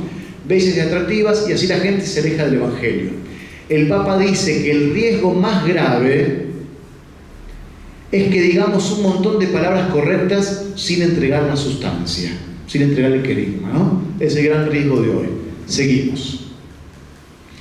La reforma de la Iglesia y sus comunidades al servicio de este objetivo misionero. Se nos pide que pongamos todo al servicio del proyecto principal, llegar a la vida de cada ser humano con el anuncio central del Evangelio. Para lograrlo tenemos que repensar los objetivos, las estructuras, el estilo, los métodos evangelizadores de las propias comunidades. Es decir, hay que repensar todo. Otra vez, statu quo que amenazado. Entonces, al repensar todo, era un peligro esto. Seguimos. La reforma de la Iglesia que propone Francisco consiste en colocar en segundo plano lo que no sirva directamente para llegar a todos con el primer anuncio. Hay que ubicar clara y decididamente en un primer plano todo lo que nos lleve de forma más directa al núcleo. Por eso tiene tanta importancia la cercanía misericordiosa, el anuncio persona a persona, cuerpo a cuerpo, por encima de toda preocupación por las estructuras, organización, reuniones, discusiones, formalidades. Consecuencias de esto, que la mayor parte del tiempo de cualquier ministro o agente pastoral debería gastarse en este cuerpo a cuerpo llevando el Evangelio, como lo hacía, por ejemplo, el cura brochero. Francisco mismo dice que la parroquia, para no ser una estructura caduca, tiene que estar realmente cercana a los hogares y de alguna manera convertirse en un grupo aislado. Pide que la parroquia realmente esté en contacto con los hogares y con la vida del pueblo y no se convierta en una prolija estructura separada de la gente o en un grupo de selectos que se miran a sí mismos. Nada más le daba alergia que estas cosas. La tarea pastoral de cualquier comunidad animada por este acento misionero se convierte entonces en una prioridad por salir de sí a las periferias, a los alejados. Y aquí viene una aclaración: los alejados y las periferias para Francisco no es un agnóstico, quizá un judío, no. Son las personas que estaban heridas por la misma iglesia o alejadas de la misma iglesia. Y hay que salir a buscarlos, decía él. Y a eso hablaba las periferias. Ver desde el poliedro, desde la periferia, como decía Amelia Podetti, la filósofa amiga de él, que le enseñó, de ella tomó este nombre, periferia, decía: ir a la periferia nos permite ver mejor y de otra forma el centro, el núcleo. Seguimos. Hace falta una firme decisión. Si aceptamos eso, tenemos que cambiar muchas cosas en nuestras comunidades. No parece que hubiera mucho dinamismo en algunas parroquias, instituciones y movimientos. Claro, esto fue escrito en el 2014, ¿no? Pero bueno, hasta el día de hoy parece que más o menos estamos así. Parece que todo sigue igual. Se habla del Papa, se comentan las cosas que dice, pero no se producen grandes reformas para caminar en la línea de lo que el Espíritu Santo le está pidiendo a la Iglesia. Ojo, en algunos lugares sí, ¿eh? La sinodalidad ha impregnado estos últimos años algunas cosas, por supuesto que sí. Y hay algunas excepciones, como dije, pero en general cuesta mucho. Cuesta mucho porque todo tiene que volverse misionero para llegar a todos, y eso aún no se ve. Sueño con una opción misionera capaz de transformarlo todo: costumbres, estilos, horarios, lenguaje, estructura eclesial, para que se convierta en un cauce adecuado para la evangelización del mundo actual. Y hacemos hincapié, no me acuerdo si está aquí o no, el tema de los horarios, por ejemplo. Que el Papa insista en los horarios, habla justamente de una cosa que parece vana, secundaria, y es importante. A veces, nosotros nos juntamos al mediodía, pero la mayoría de la gente se le trabaja a la noche. Mira, no, pero hay que rever todo. Repensarlo todo significa repensar sinodalmente muchas cosas. Los horarios, por ejemplo. Seguimos. Yo también, hace falta una firme decisión. Francisco dice que hay que cambiar las costumbres, estilo, lenguaje a los horarios, porque hay que preguntarse hasta esos detalles. Si los horarios de la parroquia nos ayudan a llegar a todos o no, por ejemplo. ¿Las reuniones que se hacen sirven para llegar a todos o en realidad nos entretienen y nos quitan el tiempo que tenemos que dedicar para llegar a cada persona con el anuncio de Jesús? ¿Y la forma que tenemos de decir las cosas ayuda a que las personas abran el corazón a ese anuncio? Preguntas para nosotros, ¿no? Yo también tengo que llegar a las periferias. El punto 15, Francisco indica quiénes son los principales destinatarios de esta cercanía misionera: los que están alejados de Cristo. Retoma Juan Pablo II, que les hablaba antes, Redentor y Vicio: hay que buscarlo a ellos porque son la tarea primordial de la Iglesia. ¿Quiénes son los alejados? Y ahí lo digo. No solamente los que rechazaron a Jesús o no lo conocen, son también los que no tienen una pertenencia cordial a la Iglesia y ya no experimentan el consuelo de la fe. Son personas que ya no se consideran parte de la Iglesia, que se sienten fuera de ella y ya no viven su fe con gozo, con gusto. Se alejaron.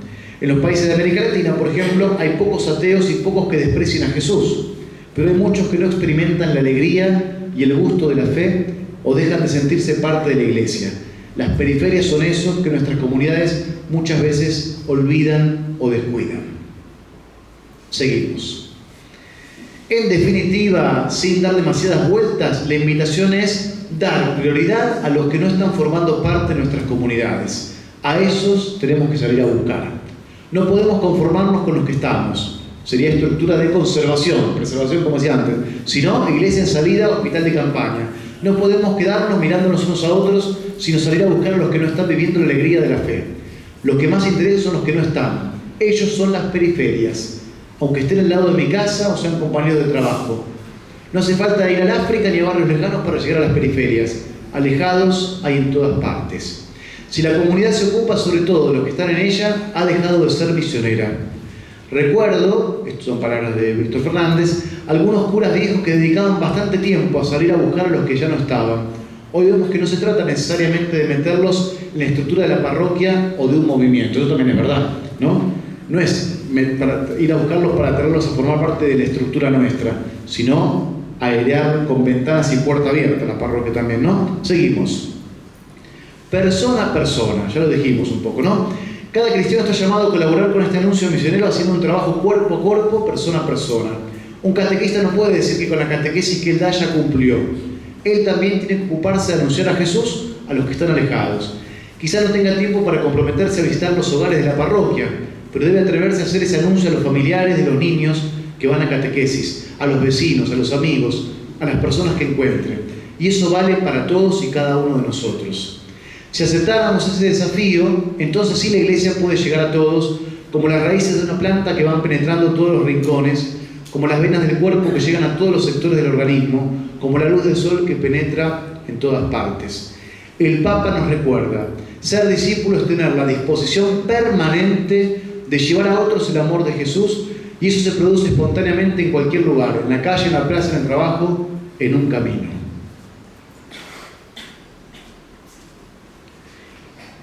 Lo dijo Víctor Fernández al principio, esto, ¿no? Es el valor inmenso que tiene cada persona humana, la dignidad infinita que dice él que puede tener todos, desde un colectivero hasta la persona que está viviendo en la calle, hasta el enfermo en el hospital, un preso, todos. Todos tenemos una dignidad infinita, así lo fue para Bergoglio, para Francisco, y a eso nos invita.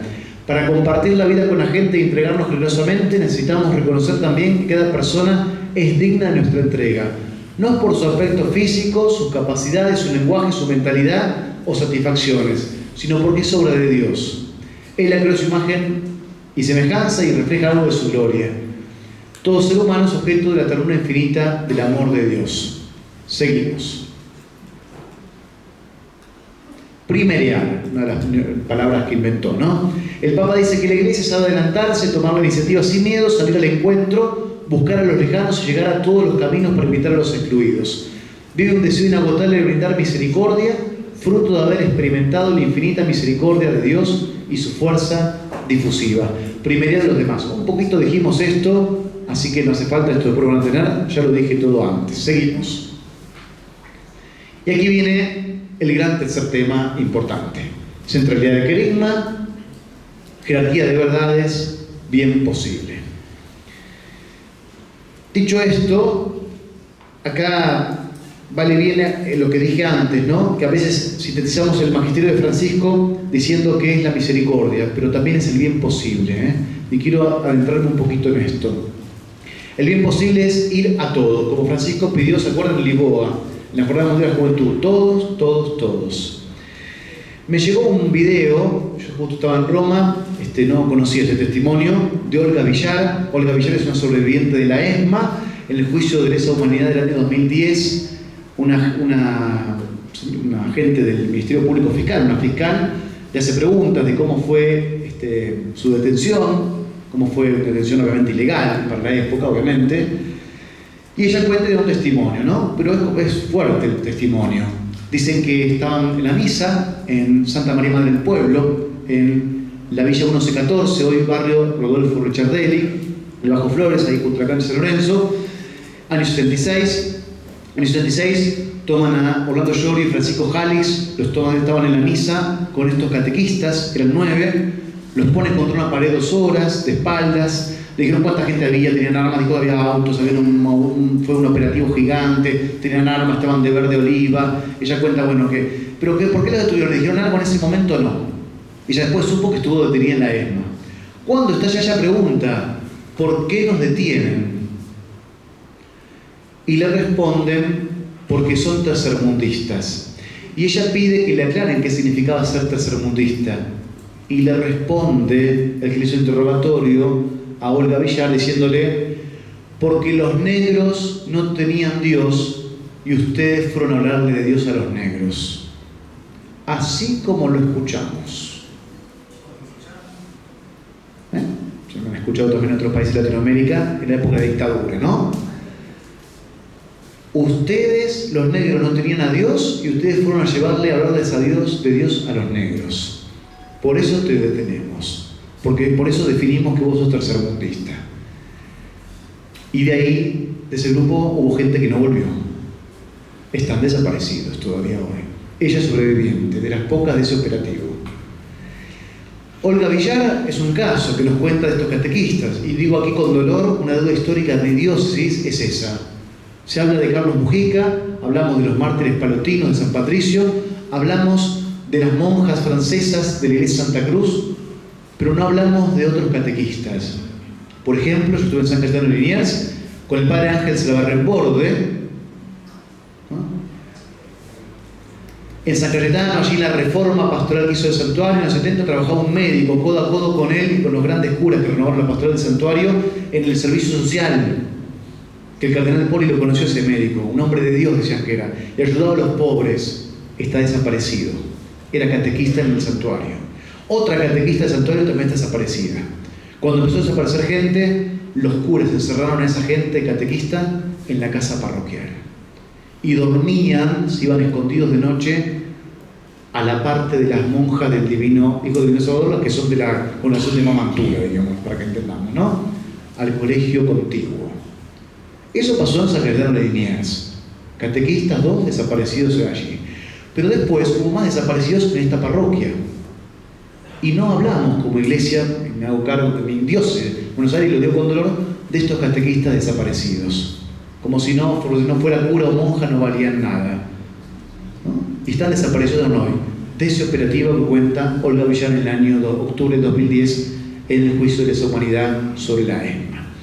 Y es eso. Miren lo que pagó el precio, ¿no? Pero el precio es ese, es llegar a todos.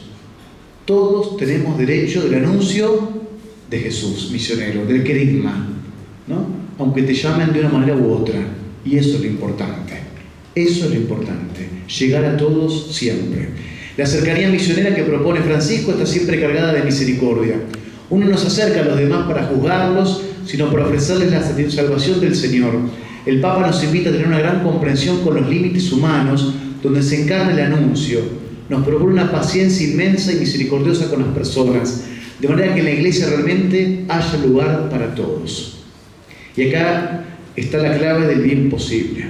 Muchas veces del bien posible hablamos de la misericordia, hablamos de la bandera que tienen los hogares de Cristo con la vida como bien, ¿no? Que fue una frase de Jorge Bergoglio en su momento como arzobispo, pero esto es mucho más que la vida como viene. Esto es el bien posible, es el sustrato teológico que hay detrás de esto. Hay que aceptar que no se puede conseguir todo de golpe y que el crecimiento de las personas suele ser muy lento, por etapas, son procesos. Por eso hay que acompañar con misericordia y paciencia las etapas posibles de crecimiento de las personas que se van construyendo día a día. No hay ni la Eucaristía ni una comunidad eclesial para los perfectos, sino para todos los que hacemos un proceso paso a paso, día a día, con nuestra vida a cuestas, rota, herida o más o menos como esté. A veces nos gustaría ver cambios llamativos en la vida de las personas, solo vemos pequeños avances, pero un pequeño paso en medio de grandes límites humanos, dice Francisco, puede ser más agradable a Dios que la vida exteriormente correcta de que transcurre sus días sin enfrentar importantes dificultades.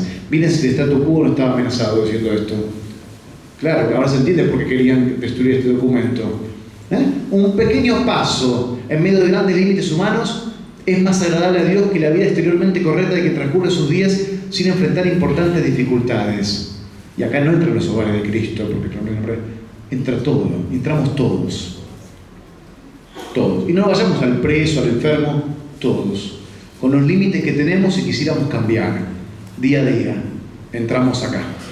Si alguien puede al menos un poquito, no hay que despreciarlo por lo que no puede. Al contrario, hay que darle lugar en la comunidad y valorar ese poquito para alentarlo a seguir creciendo. Dios siempre hace su obra en las personas que se abren a su amor, pero Él lo hace a su manera y con sus tiempos, no con nuestras ansiedades. Si la perfección no es posible, dice Francisco, a ver dónde estoy aquí, al menos es posible ese pequeño paso. Un corazón misionero sabe de esos límites. No renuncia al bien posible aunque corra el riesgo de mancharse con el barro del camino. Esa es la frase que más me gusta a mí. Un corazón misionero sabe de esos límites. No renuncia al bien posible aunque corra el riesgo y sepa que nos vamos a manchar con el barro del camino. Bergoglio en su vida lo hizo y también lo hizo con Papa Francisco. Supo que a veces había que detenerse y embarrarse con algunos. Y también estamos llamados a ser nosotros. ¿O acaso Jesús no lo hizo? ¿No? Al Papa lo llaman comunista, ¿no? Lo llamaban a Francisco comunista, porque hablaba de los pobres, porque hablaba de este tema del bien posible, ¿no? Porque hablaba del último. Y siempre refirió, yo soy comunista, yo rezo y quiero hacer carne en Evangelio, dijo. Siempre respondió lo mismo. Paciente misericordia. El Papa insiste: una iglesia de puertas abiertas para todos, no solo para los que parecen sanos y perfectos. Hay lugar para todos los que están aún llenos de límites y pecados. Por supuesto que nos invita a crecer, pero que cada uno tiene su tiempo. Para llegar a un punto de madurez, dice él, es decir, para que las personas sean capaces de decisiones verdaderamente libres y responsables, es preciso dar tiempo con una inmensa paciencia. Esto es toda originalidad de su magisterio, este tema, ¿eh? Esto no está en otro lugar. Es original del magisterio de un papa. El que ya ha madurado y crecido mucho es capaz de detener el paso, dejar de lado la ansiedad para mirar a los ojos y escuchar, o renunciar a las urgencias para acompañar al que se quedó al costado del camino. Es el buen samaritano. Tenía muchas cosas para hacer el tipo, seguramente. Y sin embargo, perdió tiempo, perdió entre comillas, para ayudar al que había sido asaltado. Seguimos. Una iglesia con corazón misionero nunca es una jueza implacable que cierra el paso. Siempre trata de comprender los límites y condicionamientos de los demás. Este es un tema clave, ¿eh? Dije recién, dos temas que el magisterio, entre los tres importantes que dijimos, en realidad el querigma, jerarquía de verdad, es bien posible. Cuando hablamos de bien posible, también aquí hay que ir a la opción preferencial de los pobres, que ahora vamos a hablar de eso a lo último, justo ya mismo.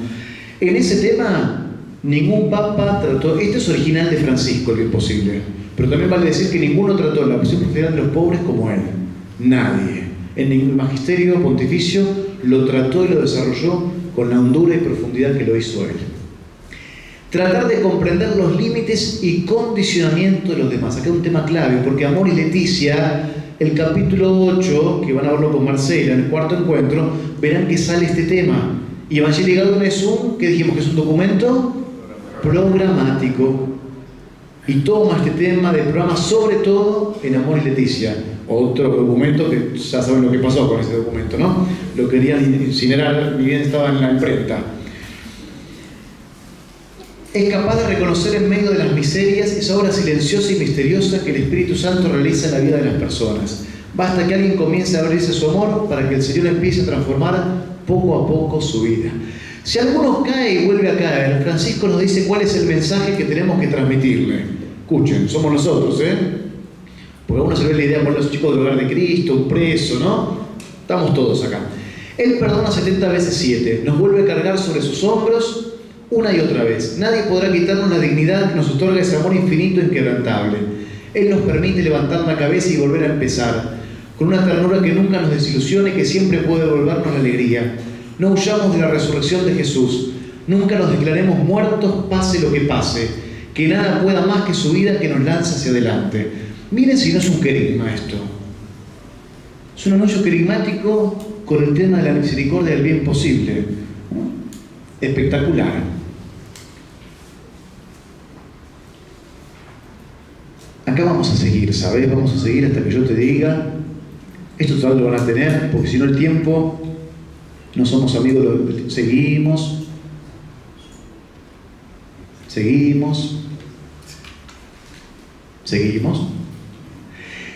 Este tema de lo transversal y permanente, ya saben, lo que era transversal, ¿cómo se llamaba él?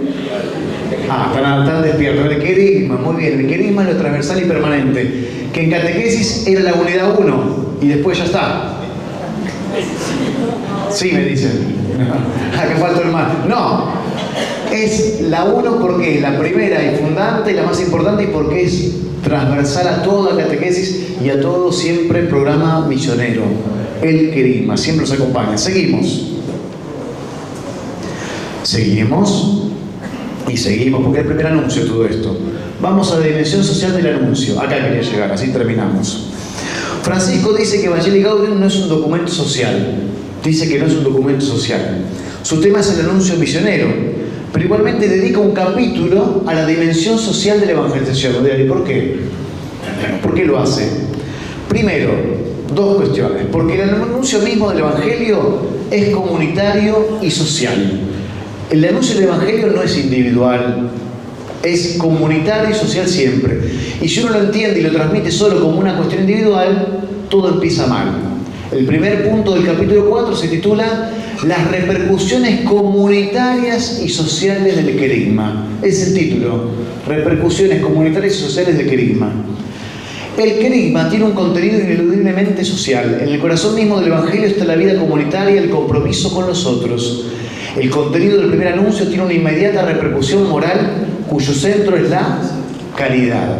Otro tema acá de la renovación de la moral en este tema, ¿no? Si no comprendemos eso desde el comienzo, vamos a transmitir la idea equivocada de que la vida cristiana es solo una relación individual con Jesús.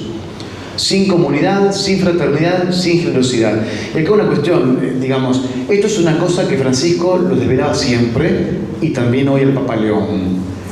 Hay corrientes aún actuales de cristianos, movimientos y espiritualidades que nos vuelcan a un intimismo con Jesús. Y siempre sabemos que cuando eso arranca mal y después termina peor, se arranca por la tangente. La fe es comunitaria, fraterna y social. Nunca hay que olvidar que tanto el anuncio como la experiencia cristiana tienden a provocar consecuencias sociales. Segundo punto. Además, Francisco está convencido de que la tarea misionera actúa por atracción. Lo dijimos antes, ¿no? Si transmitimos un cristianismo individualista, eso no es bello y no termina de convencer. Lo que atrae y seduce del Evangelio es la unión entre espiritualidad profunda y compromiso social. Esa unión entre amor a Dios y al prójimo. Es la fuerte relación entre mística y opción por los pobres, entre amistad con Dios y nuestra preocupación por la sociedad. La unión entre las dos cosas es lo que manifiesta la hermosura y el atractivo del Evangelio. Esto es herencia de la Iglesia latinoamericana. Lo entendí también viendo en Europa esto, créanme. Y lo hemos hablado con algunos latinoamericanos que viven allá y también italianos. Esto es una herencia propia nuestra. No está tan claro en otros lugares como Latinoamérica que la fe va de la mano del compromiso social. Fe y solidaridad. Uno dirá fe y obras de la Carta de Santiago. Bueno, llamémoslo como querramos. No está tan claro y desarrollado y arraigado en el corazón mismo, porque esto a nosotros dicen, pero padre, es algo obvio esto. Uno habla acá de la Iglesia Universal. No es tan obvio esto, No es tan obvio. Lo trataron de comunista muchos, así que fíjense que no es tan obvio esto. Cuando anunciamos el querigma a los demás, tenemos que mostrarles lo bueno de vivir como hermanos, de apoyarnos unos a otros, de hacerle bien a los demás como Jesús, de entregarnos por los otros como hizo Él. Seguimos. Los descartables.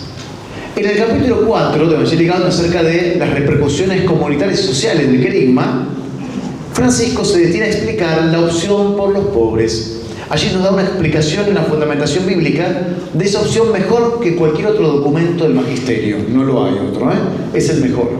Nos presenta la opción por los pobres como una cuestión muy profunda de fe y de fidelidad religiosa al Evangelio. Explico brevemente. Pablo había fundado comunidades, ¿se acuerdan? San Pablo decimos, ¿no? Esas comunidades, la mayoría venían todas venían del paganismo, ¿no? Esas comunidades paganas, no todos eran pobres, algunos tenían su dinero, eran ricas y vivían todavía pegados ¿a qué? A muchas cosas materiales, a placeres mundanos, diríamos, ¿no? Palabras de Pablo. Y entonces, bueno, ¿cuál era para él la concepción de que la pregunta de él es esta? Él va a Jerusalén y le pregunta a los apóstoles, les hace una consulta, esto está en Gálatas, ningún invento acá. Ni el Papa comunista reescribió nada. Fue a consultar a los apóstoles a Jerusalén y les pregunta, ¿corrí en vano o no? ¿Corrí en vano con todo lo que hice o no? Escrito en los Gálatas, por ellos. Ellos le dijeron que estaba todo bien, pero Pablo cuenta que lo único que le pidieron era esto, que nos acordáramos de los pobres. ¿Por qué? Porque si los que venían del paganismo se acordaban de los pobres, ¿qué había pasado? Estaban ¿qué? Compartiendo aquello que les costaba, la materialidad de las cosas, a lo que eran apegados. La prueba de que habían llegado al que el querigma se había enraizado en el corazón de esa comunidad era que esas comunidades venidas del paganismo habían encontrado en Jesús esto, que compartían sus bienes, poniéndolo en común y que se acordaban de los pobres. ¿Qué le pidieron los apóstoles a Pablo cuando pregunta, ¿corrí en vano o no? que se acuerden de los pobres. Es la prueba, el talón de Aquiles para saber si una comunidad vive el querigma o no, como un último término, ¿no? Si los cristianos se acordaban de los pobres, eso demostraba que esas comunidades realmente habían salido del paganismo y habían encontrado a Jesús. Nosotros no podemos ignorar esta enseñanza porque aunque no nos guste o no nos interese, es así. Es una cuestión de fe, digamos, ¿no? Muy bien.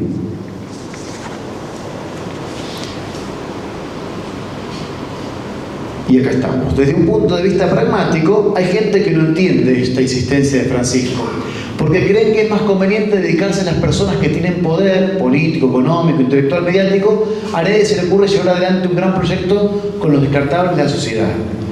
Pero desde un punto de vista de la fe, uno cree en los efectos misteriosos de esa opción que nos pide el Evangelio. Si no nos convencemos, recordemos lo que dijo ¿quién? El mismo Jesús, en la pluma de Lucas.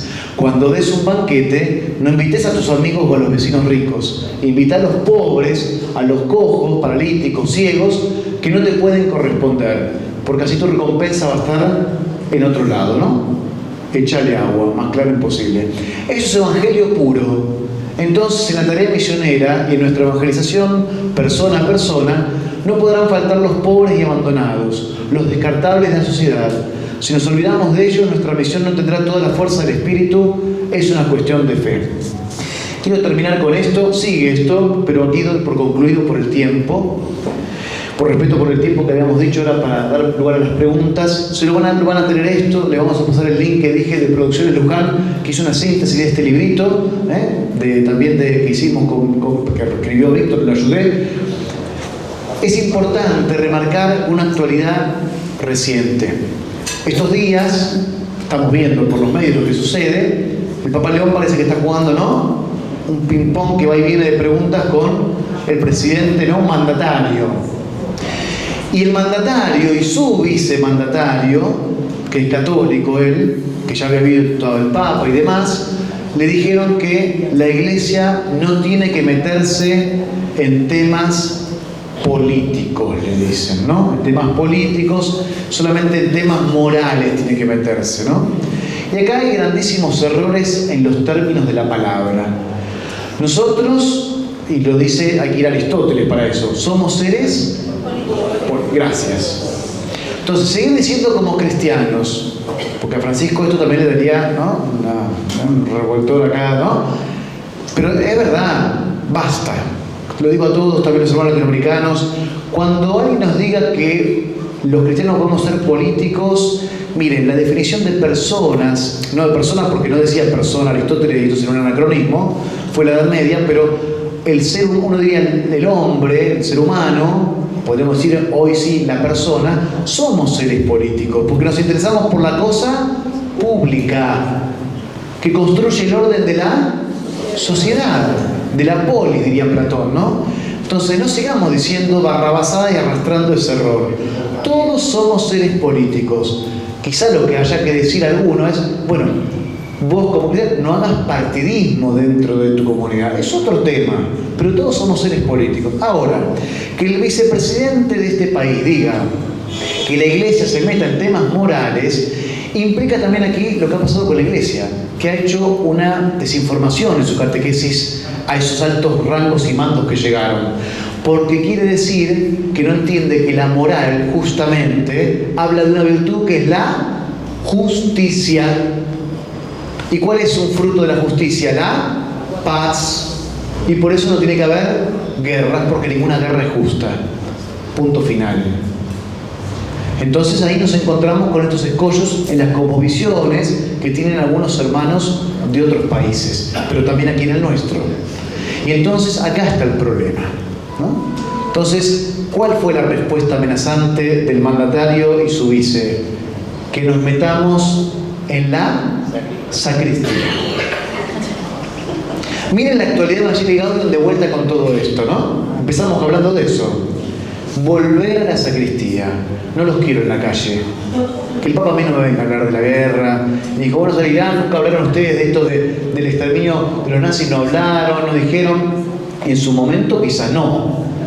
Pero también hay que responderle Juan 23, Pablo VI, Juan Pablo II, Benedicto, el Papa Francisco, han hablado de las atrocidades de Hiroshima y Nagasaki, han hablado de lo que ha sido el Holocausto.